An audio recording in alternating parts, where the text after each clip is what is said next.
ചിലപ്പോൾ നമ്മുടെ പ്രകൃതമൊക്കെ കണ്ട വല്യപ്പച്ചൻ കോരങ്ങാൻ തോന്നിപ്പോവും.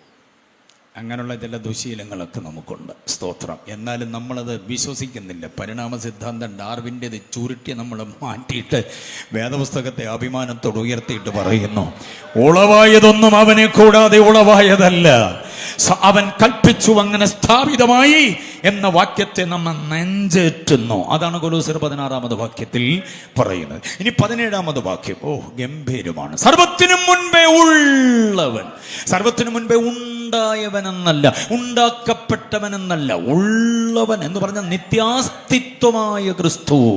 ആ ക്രിസ്തുവിന് മാത്രമേ നമുക്ക് നിത്യജീവൻ തരാൻ പറ്റുള്ളൂ. നിത്യനായവന് മാത്രമേ നമ്മെ നിത്യതയിൽ കൊണ്ടെത്തിക്കാൻ പറ്റൂ. ശ്രദ്ധിച്ചു കേട്ടണം. ഉണ്ടായ ദൈവങ്ങൾക്കും ഉണ്ടാക്കപ്പെട്ട ദൈവങ്ങൾക്കും തുടക്കമുണ്ട്, ഒടുക്കമുണ്ട്. മനസ്സിലായോ? ആരംഭമുണ്ട്, അവസാനമുണ്ട്.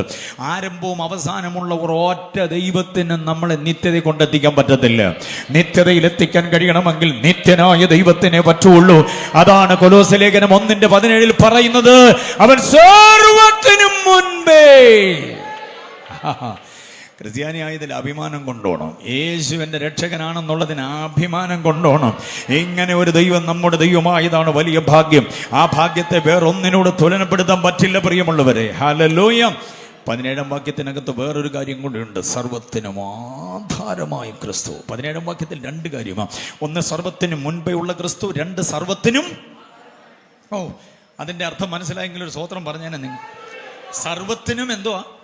ആധാരം എന്ന് പറഞ്ഞാൽ ദേ കേട്ടോണം. നമ്മുടെ ആഹാരത്തിൻ്റെ ആധാരം, നമ്മുടെ ആരോഗ്യത്തിൻ്റെ ആധാരം, നമ്മുടെ ആസ്തിക്യത്തിൻ്റെ ആധാരം, നമ്മുടെ ആയുസിൻ്റെ ആധാരം, ഇതെല്ലാം കർത്താവിൻ്റെ കയ്യിലാണ്. നമ്മുടെ ആയുസിന്റെ ആധാരം നിംസിലും കിംസിലും മിംസിലും കോസ്മോപോളിറ്റനും ആസ്ട്ര മെഡിസിറ്റിയിലും ഡേക്ടോറിലും ഒന്നുമല്ല. അവിടുത്തെ സൂപ്പർ സ്പെഷ്യാലിറ്റി ഡോക്ടർമാരുടെ കയ്യിലല്ല. നമ്മുടെ ആയുസിന്റെ ആധാരം അത് നമ്മുടെ കർത്താവിന്റെ കയ്യിലാണ്. വിശ്വസിക്കുന്നവർ എത്ര പേരുണ്ട്? ഹല്ലേലൂയ. നാം അനുഭവിക്കുന്ന ശാരീരിക ക്ലേശങ്ങൾ, നമ്മുടെ അവയവ വ്യവസ്ഥിതികളുടെ ബലഹീനതകൾ ഉണ്ടാകും. വെട്ടിമാറ്റണം, ഓപ്പറേറ്റ് ചെയ്ത് നീക്കണമെന്നൊക്കെ ഡോക്ടർ പറയുന്നുണ്ടാകും. പക്ഷെ തൻ്റെ ഇടത്തോടെ പറയണം, എൻ്റെ ആയുസിന്റെയും ആരോഗ്യത്തിന്റെയും ആധാരം എൻ്റെ കർത്താവിന്റെ കയ്യിലാണ്. വെറുതെ വെട്ടി മാറ്റാനും വെട്ടിക്കയറ്റാനും ഒന്നും നിർത്തരുത്. ആവശ്യമില്ലാത്ത പേപ്പറിലൊന്നും ഒപ്പിട്ട് കൊടുക്കരുത്. അടിപ്പിണരുകളാൽ സൗഖ്യം വരുത്തുന്നൊരു കർത്താവ് ഉണ്ടെന്നുള്ള പൂർണ്ണ ബോധ്യം നമ്മിൽ ഉണ്ടാകണം. അതാണ് പെന്തക്കോസ്തിന്റെ അടിസ്ഥാനം. ഇതിന്റെ സ്ഥാപനത്തിനും ഇതിന്റെ വ്യാപനത്തിനുമൊക്കെ കാരണമാകുന്നത് രോഗശാന്തിയാണ്. അപ്പൊ സർവത്തിനും ആധാരമായവൻ. മമ്മിമാര് കേൾക്കാൻ വേണ്ടി പറയാം, ആശങ്കകളും ഉത്കണ്ഠകളും പരിത്യജിക്കാൻ ഒരു ചിന്ത ഞാൻ പറയാം. പപ്പമാര് കേട്ടോണം, നിങ്ങൾ കുതിരഫലമായി തന്ന കുഞ്ഞുങ്ങളുടെ ഭാവിയുടെ ആധാരം കർത്താവിൻ്റെ കയ്യിലാണ്. എത്ര പേര് വിശ്വസിക്കുന്നു? ഹല്ലേലൂയ. മീനങ്ങാടി വഴി, സുൽത്താൻ ബത്തേരി വഴി, കൽപ്പറ്റ വഴി, വൈത്തിരി വഴി, അല്ലെങ്കിൽ വയനാട് വഴി ചുറ്റിക്കറങ്ങി മലമുകളിലൂടെ, കുന്നിലൂടെ, താഴ്വരകളിലൂടെ, സമതലങ്ങളിലൂടെ വട്ടം കറങ്ങി ഇതിലെ വണ്ടി ഓടിച്ച് നടക്കേണ്ടതൊന്നുമല്ല നമ്മുടെ കുഞ്ഞുങ്ങൾ. അവരെക്കുറിച്ച് ദൈവത്തിന് വലിയ പദ്ധതികളുണ്ട്. ദൈവം അവരെ ഉയർത്തും. കാരണം അവരുടെ ഭാവിയുടെ ആധാരം കർത്താവിൻ്റെ കരങ്ങളിൽ. സ്തോത്രം. നമ്മുടെ കുഞ്ഞുങ്ങൾ വേദിയിൽ നിന്നുകൊണ്ട് ഇതുപോലെ ദൈവത്തിൻ്റെ വചനത്തെ പ്രസ്താവിക്കുന്ന, പ്രഘോഷിക്കുന്ന, പ്രസംഗിക്കുന്ന ആ അനുഗ്രഹീതമായ ഭാവിയെ നിങ്ങളൊന്ന് സ്വപ്നം കണ്ടു നോക്കിക്കേ. എത്ര സുഖമുള്ളൊരു കാഴ്ചയാണെന്നറിയാമോ? നിങ്ങളുടെ കുഞ്ഞുങ്ങൾ ഉന്നത സ്ഥാനത്തേക്ക് ഉയർത്തപ്പെടുന്നു എന്ന് കണ്ടു നോക്കിക്കേ. ആശങ്കകളും ഉത്കണ്ഠകളും വ്യാകുലതകളും ആകുലതകളും മാറ്റി അങ്ങോട്ട് വെച്ചിട്ട് ഈ വാക്യത്തിൽ അങ്ങ് ഞാലണം, മുറുകെ പിടിക്കണം. എൻ്റെ പൈതങ്ങളുടെ ഭാവിയുടെ ആധാരം എൻ്റെ കർത്താവിൻ്റെ കയ്യിലാണ്. അവരിടറത്തില്ല, പതറത്തില്ല, വഴിതെറ്റി പോകത്തില്ല. അവരുടെ ആധാരം കർത്താവിൻ്റെ കയ്യിലാണ്. ഇതുകൊണ്ട് എൻ്റെ കുഞ്ഞുങ്ങളെ തൃക്കരങ്ങളിൽ ഏൽപ്പിക്കുന്നു എന്ന് പറഞ്ഞ് നമുക്കങ്ങോട്ട് സമർപ്പിക്കാൻ കഴിയണം. ആധാരം കയ്യിലുള്ള കർത്താവ്, തലമുറകളുടെ ആധാരം. ശുശ്രൂഷകന്മാരോട് ഞാൻ പറയാം, ദൈവം നിങ്ങളെ ഏൽപ്പിച്ച മഹത്തായ ശുശ്രൂഷയുടെ ആധാരം കർത്താവിന്റെ കയ്യിലാണ്. അത് സുവിശേഷത്തിന് വിരുദ്ധമായി നിൽക്കുന്ന ജനസംഘ ശക്തികളുടെ കയ്യിലല്ല. മനസ്സിലായി? ഇവിടുത്തെ രാഷ്ട്രീയ പാർട്ടികൾ മാറി മാറി വരുന്ന നേതാക്കന്മാരുടെ കയ്യിലല്ല. ഇവിടുത്തെ വിവിധ മത നേതാക്കന്മാരുടെ കയ്യിലല്ല. വിളിച്ചതും ശുശ്രൂഷ ഏൽപ്പിച്ചതും കർത്താവാണെങ്കിൽ ആ ശുശ്രൂഷയുടെ ആധാരം കർത്താവിന്റെ കയ്യില എന്ന് വിശ്വസിക്കുന്ന ദൈവദാസന്മാർക്ക് ഞാൻ ദൈവത്തെ സ്തുതിക്കുകയാണ്. മതി നിന്റെ പ്രസംഗം, മതി ശുശ്രൂഷ എന്നൊക്കെ ആക്രോശിക്കുന്ന, ആക്രന്ദനം മുഴക്കുന്ന നിരവധി ആളുകൾ ഉണ്ടാകാം. പക്ഷെ ഈ വാക്യത്തെ മുറുകെ പിടിക്കണം. എന്റെ ശുശ്രൂഷയുടെ ആധാരം എന്റെ കർത്താവാണ്. ഹല്ലേലൂയ. സ്തോത്രം. 17-ാം വാക്യം. അത് 18-ാം വാക്യം സഭയുടെ തലയാണ് ക്രിസ്തു എന്ന് പറയുന്നു. 18-ാം വാക്യം സഭയുടെ തല മെത്രാപ്പോലീത്തയും ബിഷപ്പും പോപ്പും സെൻട്രൽ പാസ്റ്ററും ഏരിയ പാസ്റ്ററും സ്പോൺസർ മിനിസ്റ്ററും ചെയർമാനും വൈസ് ചെയർമാനും ഒന്നുമല്ല സഭയുടെ തല. സഭയുടെ തല ആരാ? കർത്താവ്. എത്ര പേര് വിശ്വസിക്കുന്നുണ്ട്? ഹല്ലേലൂയ. നമ്മുടെ ചില പ്രയോഗങ്ങളൊക്കെ കേട്ട് കഴിഞ്ഞാൽ സഭയുടെ തല നമ്മളന്ന് തോന്നിപ്പോകും. എൻ്റെ സഭ, എൻ്റെ സംഘടന, എൻ്റെ സെൻറ്റർ, എൻ്റെ ടീം എന്നൊക്കെ നമ്മൾ പറയാറുണ്ട്. എൻ്റെ ഇല്ലാതെ നമുക്ക് പറയാൻ പറ്റത്തില്ല ഇതൊന്നും. നമ്മളങ്ങ് അഭിമാന പുളകിതരായിട്ടാണ് പറയുക എൻ്റെ. പക്ഷെ കർത്താവ് പറയുന്നുണ്ട് എൻ്റെ സഭയെ ഞാൻ പണിയും. കർത്താവ് എൻ്റെ എന്ന് പറയുന്നത്, നമ്മൾ ഈ എൻ്റെ എന്ന് പറയുന്നത് പണം മുടക്കിയത് കൊണ്ടാണ്. കർത്താവ് എൻ്റെ എന്ന് പറയുന്നത് പണം മുടക്കിയത് കൊണ്ടല്ല, പ്രാണൻ മുടക്കിയത് കൊണ്ടാണ്. എൻ്റെ പ്രാണൻ മുടക്കി സമ്പാദിച്ചതാ, രക്തം ചിന്തി സമ്പാദിച്ചതാ. ഇതുകൊണ്ട് കർത്താവ് പറയുന്നു ഞാൻ എൻ്റെ സഭയെ. അതിനകത്ത് ഞാൻ ആ മത്തായി സുവിശേഷത്തിലെ വാക്യം ദൈവദാസന്മാരെ ചിന്തയ്ക്ക് എടുക്കണേ. ഞാൻ എൻ്റെ സഭയെ പണിയും. അതിനകത്ത് ഞാൻ എന്തുവെന്നറിയാമോ? ഞാൻ കർത്താവിൻ്റെ പരമാധികാരമാണ്. നമ്മൾ ചുമ്മാ കയറി ഞാൻ എന്നൊന്നും പറയരുത്, അടി വാങ്ങിച്ച് കെട്ടും. ഒരു പുള്ളി ഞാൻ മേഘോന്നതങ്ങൾക്ക് മീതെ കയറും, അടിച്ച് താഴോട്ട് കളഞ്ഞു, മനസ്സിലായി. വേറൊരു പുള്ളി ഞാൻ ഉണ്ടാക്കിയ മഹദി ബാബേലല്ലയോ, ഷെയ്പ്പ് മാറിപ്പോയി. 7 വർഷം കാട്ടുകഴുതിയോടുകൂടെ പുല്ല് നിന്ന് കാട്ടിലൂടെ നടക്കേണ്ടി വന്നു. കാട്ടുജോലയിലെ വെള്ളം കുടിച്ച് രാജകൊട്ടാരത്തിലെ സപ്രമഞ്ച കട്ടിൽ വിട്ട് മഞ്ഞ് നനഞ്ഞ് വെയിൽ കൊണ്ട് കാട്ടിലൂടെ കാട്ടുകിഴങ്ങ് മാന്തി തിന്ന് നടക്കേണ്ടി വന്ന രാജാവിനെ അറിയാമോ? ദൈവം ചാർജ് ചെയ്ത കേസ് ഇതാ, ഞാൻ എന്ന് പറഞ്ഞതാ. അങ്ങനെയാണ് നമ്മളെയൊക്കെ വനത്തിലേക്ക് വിടാൻ കാലം ഒത്തിരി കഴിഞ്ഞു. കൃപായുവും ആയതുകൊണ്ട് രക്ഷപ്പെട്ടതാണ്. നമ്മുടെ സകല റിപ്പോർട്ടിനകത്തുകൊണ്ട് എന്തോന്ന്? ഞാൻ പാടിയപ്പോൾ, ഞാൻ പ്രസംഗിച്ചപ്പോൾ, ഞാൻ ലീഡ് ചെയ്തപ്പോൾ, ആരാണ്ടൊക്കെ ഒത്തിരി പേര് പ്രസംഗിച്ചു, അതൊന്നും അങ്ങോട്ട് എറിച്ചില്ല. അവസാനം ഞാൻ കയറി ഒരു അനത്തനത്തിയപ്പോഴാണ് സംഗതി ഏറ്റതെന്ന്. നമ്മൾ പറയുന്നതിനകത്തൊക്കെ ഈ ഞാനുണ്ട്. തല്ല് വാങ്ങിക്കാനുള്ള പണിയാണ്. ഞാൻ എന്ന് പറഞ്ഞാൽ അത് പരമാധികാരമാണ്. ആ പരമാധികാരം ഉപയോഗിക്കുന്നവൻ ആരാന്നറിയാമോ? ഞാനാകുന്നു എന്നരുളി ചെയ്ത് I am എന്നരുളി ചെയ്തവന് മാത്രമേ ആ പേര് പറയാൻ പറ്റൂ. ഹല്ലേലൂയ, സ്തോത്രം. അപ്പോൾ ഞാൻ എന്ന് പറയുന്നത് പരമാധികാരമാണ്. എൻ്റെ എന്ന് പറയുന്നത് ഉടമസ്ഥാവകാശമാണ്, സഭയുടെ മേലുള്ള ഉടമസ്ഥാവകാശം. ഞാൻ എൻ്റെ സഭ എന്നൊക്കെ പറയുന്നതിനെ, സഭ എന്നൊക്കെയുള്ള പദത്തിന് നമ്മൾ സാധാരണ ഉപയോഗിക്കുന്ന ഒരു പദം എക്ലീഷിയാണ്. എക്ലീഷ്യ ഒന്നുമല്ല യഥാർത്ഥ സഭയുടെ അർത്ഥം, അത് ഗ്രീക്കിന്റെ ആധിപത്യമാണ്. സഭ എന്ന് പറയുന്നത് എബ്രായ പദത്തിലൊരു പ്രയോഗമുണ്ട്, കഹൽ എന്ന് പറയുന്ന ആ പ്രയോഗത്തിനാണ് വിശേഷമായി ഉദ്ദേശത്തോടെ വിളിച്ചു വേർതിരിക്കപ്പെട്ടവരുടെ കൂട്ടം. നമ്മളതിന് എക്ലീഷ്യക്കാണ് അങ്ങനെ ഒരു പ്രയോഗം കൊടുക്കുന്നത്. എക്ലീഷ്യ ഒന്നും അത്രയ്ക്ക് ആഴമേറിയ അർത്ഥസമ്പുഷ്ടമായൊരു പ്രയോഗമേ അല്ല. അത് ഗ്രീക്ക് പദത്തിനകത്ത് സഭയുടെ തനിമയാർന്ന സംസ്കാര അഭിഷേക സംസ്കാരമൊന്നും അതിനകത്തില്ല. അതുകൊണ്ട് കഹൽ എന്ന പദം, അതല്ലെങ്കിൽ വേറൊരു ഗ്രീക്ക് പദമുണ്ട്, ഏതാണെന്നറിയാമോ? കൊറിയക്കോൺ എന്ന പദം, ക്രിസ്തുവിൻ്റെ, കർത്താവിൻ്റെ എന്നൊക്കെ.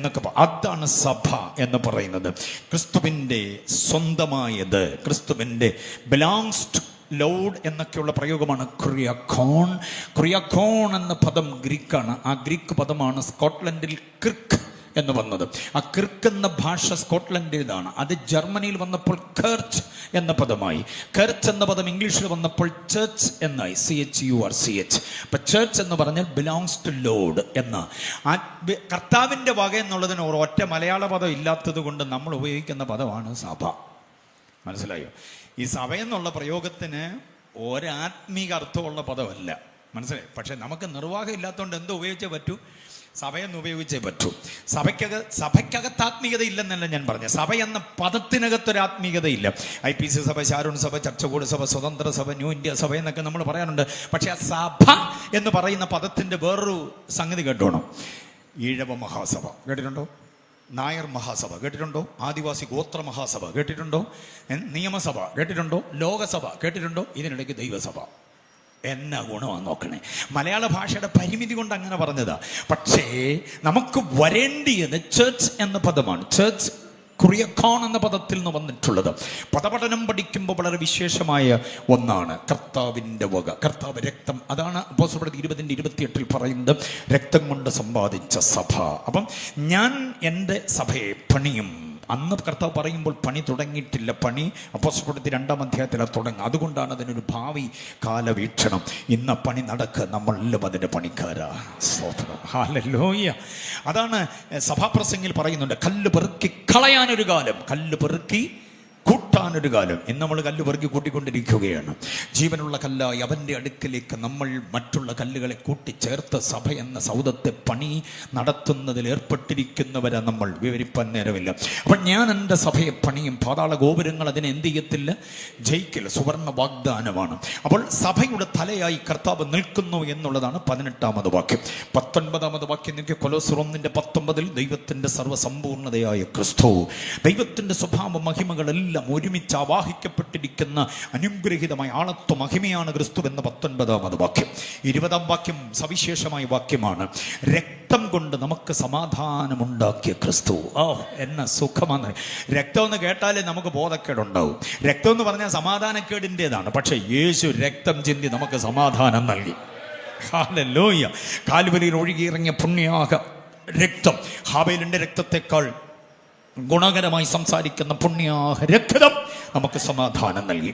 ഇനി 21-22 വാക്യം, നമ്മെ ദൈവത്തോട് നിരപ്പിച്ച ക്രിസ്തു. കണ്ടോ, ദുഷ്ടന്മാരായിരുന്നു, പാപികളായിരുന്നു, ദോഷികളായിരുന്ന നമ്മെ ദൈവത്തോട് വിശുദ്ധരും നിഷ്കളങ്കരുമാക്കി എന്തോ ഇതെന്ന് നിരപ്പിച്ചു എന്ന് പറഞ്ഞിരിക്കുന്നു. Reconciliation with God. അതാണ് 21-22 വാക്യം. 23-ാം വാക്യത്തിൽ ക്രിസ്തു ആരാന്നറിയാമോ? സർവ്വസൃഷ്ടികളുടെയും കീഴേ പ്രഘോഷിക്കപ്പെടേണ്ട സുവിശേഷമായ ക്രിസ്തുവാണ് നമുക്ക് കാണാൻ കഴിയുക. 27-ാമത് വാക്യത്തിൽ ക്രിസ്തു ആരാന്നറിയാമോ? മഹത്വത്തിന്റെ പ്രത്യാശയായ ക്രിസ്തു. 28-ാം വാക്യത്തിൽ ക്രിസ്തു ആരാന്നറിയാമോ? നമ്മെ തികഞ്ഞവരാക്കുന്ന ക്രിസ്തു. ഹല്ലേലൂയ. അപ്പോൾ 1-ാം അധ്യായത്തിൽ മുഴുവനും ക്രിസ്തു യേശുവിൻ്റെ അതിശ്രേഷ്ഠമായ സ്വഭാവ മഹിമകളുടെ ഒരു വിവരണമാണ്. ആ പറഞ്ഞ വാക്യങ്ങളിൽ ഏതെടുത്താലും നിന്നും മേയാൻ കൊള്ളാവുന്ന ഗംഭീര പ്രസംഗങ്ങൾ, അത് നിങ്ങളുടെ ചിന്തയ്ക്ക് ഞാൻ വിടുകയാണ്. കരങ്ങൾ ഉയർത്തി കർത്താവിനെ സ്തുതിച്ചേ. ഗുഡ്. ഇനി കൊലോസ്യ ലേഖനം 2-ാം അധ്യായത്തിലെ വിഷയം എന്താണെന്നറിയാമോ? Four warnings to the church. Four warnings to the church എന്നോ four warnings to the youths എന്നോ പറയാം. PYPയിലെ സൺഡേ സ്കൂളിലെ കുഞ്ഞുങ്ങളൊക്കെ ശ്രദ്ധിക്കണം. കൊലോസ്യ ലേഖനം 2-ാം അധ്യായത്തിന് തുല്യം പറയാൻ പുതിയ നിയമത്തിൽ വേറെ അധ്യായമില്ല. കാരണം ഒരൊറ്റ അധ്യായത്തിൽ 4 മുന്നറിയിപ്പുകൾ നമുക്ക് തരികയാണ്. പഠനകാലത്തിലും ഉപരിപഠനകാലത്തിലും ഉപജീവനത്തിൻ കാലത്തിലും എത്തി നിൽക്കുന്ന നമ്മുടെ കുഞ്ഞുങ്ങൾ, വിവാഹിതരും അവിവാഹിതരും, യൂത്തിൻ്റെ ആ ഒരു ശോഭ മങ്ങിപ്പോയിട്ടില്ലാത്ത മുഴുവൻ കുഞ്ഞുങ്ങളും അറിയണം കൊലോസ്യ ലേഖനം 2-ാം അധ്യായത്തിലെ 4 മുന്നറിയിപ്പുകൾ. മമ്മിമാരും പപ്പാമാരും അറിയണം, നിങ്ങളുടെ കുഞ്ഞുങ്ങൾ ഇപ്പോൾ നിങ്ങളുടെ കൂടെ ഇല്ല. വിദേശത്ത് പഠനത്തിനോ ഉപരിപഠനത്തിനോ ഉപജീവനത്തിനോ പോയിട്ടുള്ളതാണെങ്കിൽ ഫോൺ ചെയ്ത് പല കാര്യങ്ങൾ പറയുന്ന കൂട്ടത്തിൽ നമ്മുടെ ഡിസ്ട്രിക്ട് കൺവെൻഷനിൽ ഒരു ഉപദേശി വന്ന് പ്രസംഗിച്ചു, മക്കളെ കൊലോസ്യ ലേഖനം 2-ാം അധ്യായത്തിൽ മോളതൊന്ന് കുറിച്ചോണേ, മോനെ അതൊന്ന് കുറിച്ചോണേ എന്ന് പറഞ്ഞ് സ്വകാര്യ സംഭാഷണത്തിൽ ഈ പാഠം അവർക്ക് നിങ്ങൾ കൈമാറണം, പ്രോംപ്റ്റ് ചെയ്യണം. 2-ാം അധ്യായത്തിലെ 4 വാക്യങ്ങൾ ഞാൻ തരാം. മമ്മിമാരും മറന്നു പോകരുത്. നിങ്ങളുടെ കുഞ്ഞുങ്ങൾക്ക് നിങ്ങൾ ഒട്ടനവധി സാൻമാർഗിക പാഠങ്ങൾ കൊടുക്കുന്ന കൂട്ടത്തിൽ ഈ 4 വാക്യങ്ങൾ നിങ്ങൾ നിങ്ങളുടെ കുഞ്ഞുങ്ങൾക്ക് പ്രോംപ്റ്റ് ചെയ്യണം. പ്രത്യേകിച്ച് ദൈവദാസന്മാർ നിങ്ങളുടെ ചേർച്ചിൽ ഈ 4 വാക്യങ്ങളെ പഠിപ്പിക്കണം. ഏതാണ് 4 വാക്യങ്ങൾ? 2-ാം അധ്യായം അതിന് 4-ാം വാക്യം, വശീകരണ വാക്കുകൊണ്ട് ആരും നിങ്ങളെ ചതിക്കരുത്. മനസ്സിലായി? എല്ലാവരോടുമുള്ള പ്രമാണമാണ്, എല്ലാവരോടുമുള്ള ദൂതാണ്. പക്ഷേ തലമുറയോട് പ്രത്യേകമായി കുഞ്ഞുങ്ങളോട് പറയണം, വശീകരണ വാക്കുകൊണ്ട്. നമ്മുടെ കുഞ്ഞുങ്ങളുടെ പുഷ്ടിയും സൗന്ദര്യവും അംഗവടിവും അവരുടെ ബുദ്ധി, അവരുടെ സാമർഥ്യം, അവരുടെ വിശേഷമായിരിക്കുന്ന പരിജ്ഞാനം ഒക്കെ കൊണ്ട് സ്തോത്രം അവരെ വസൂലാക്കാൻ ശ്രമിക്കുന്ന നിരവധി ആളുകളുണ്ട്. വശീകരണ വാക്കുകൊണ്ട് നമ്മുടെ ആണിൻ്റെയും പെണ്ണിൻ്റെയും നേരെ അടുക്കുമ്പോൾ വിവേചന ബുദ്ധിയോടുകൂടെ തൻ്റെ ഇടത്തോടെ എത്ര കരുത്തുള്ളവൻ്റെ ആയാലും എത്ര കരുത്തുള്ളവരുടെ ആയാലും മുഖത്ത് നോക്കി നോ എന്ന് പറയാനുള്ള ആർജവത്വം നമ്മുടെ കുഞ്ഞുങ്ങൾക്കുണ്ടാകണം. എത്ര പേര് ആഗ്രഹിക്കുന്നുണ്ട്?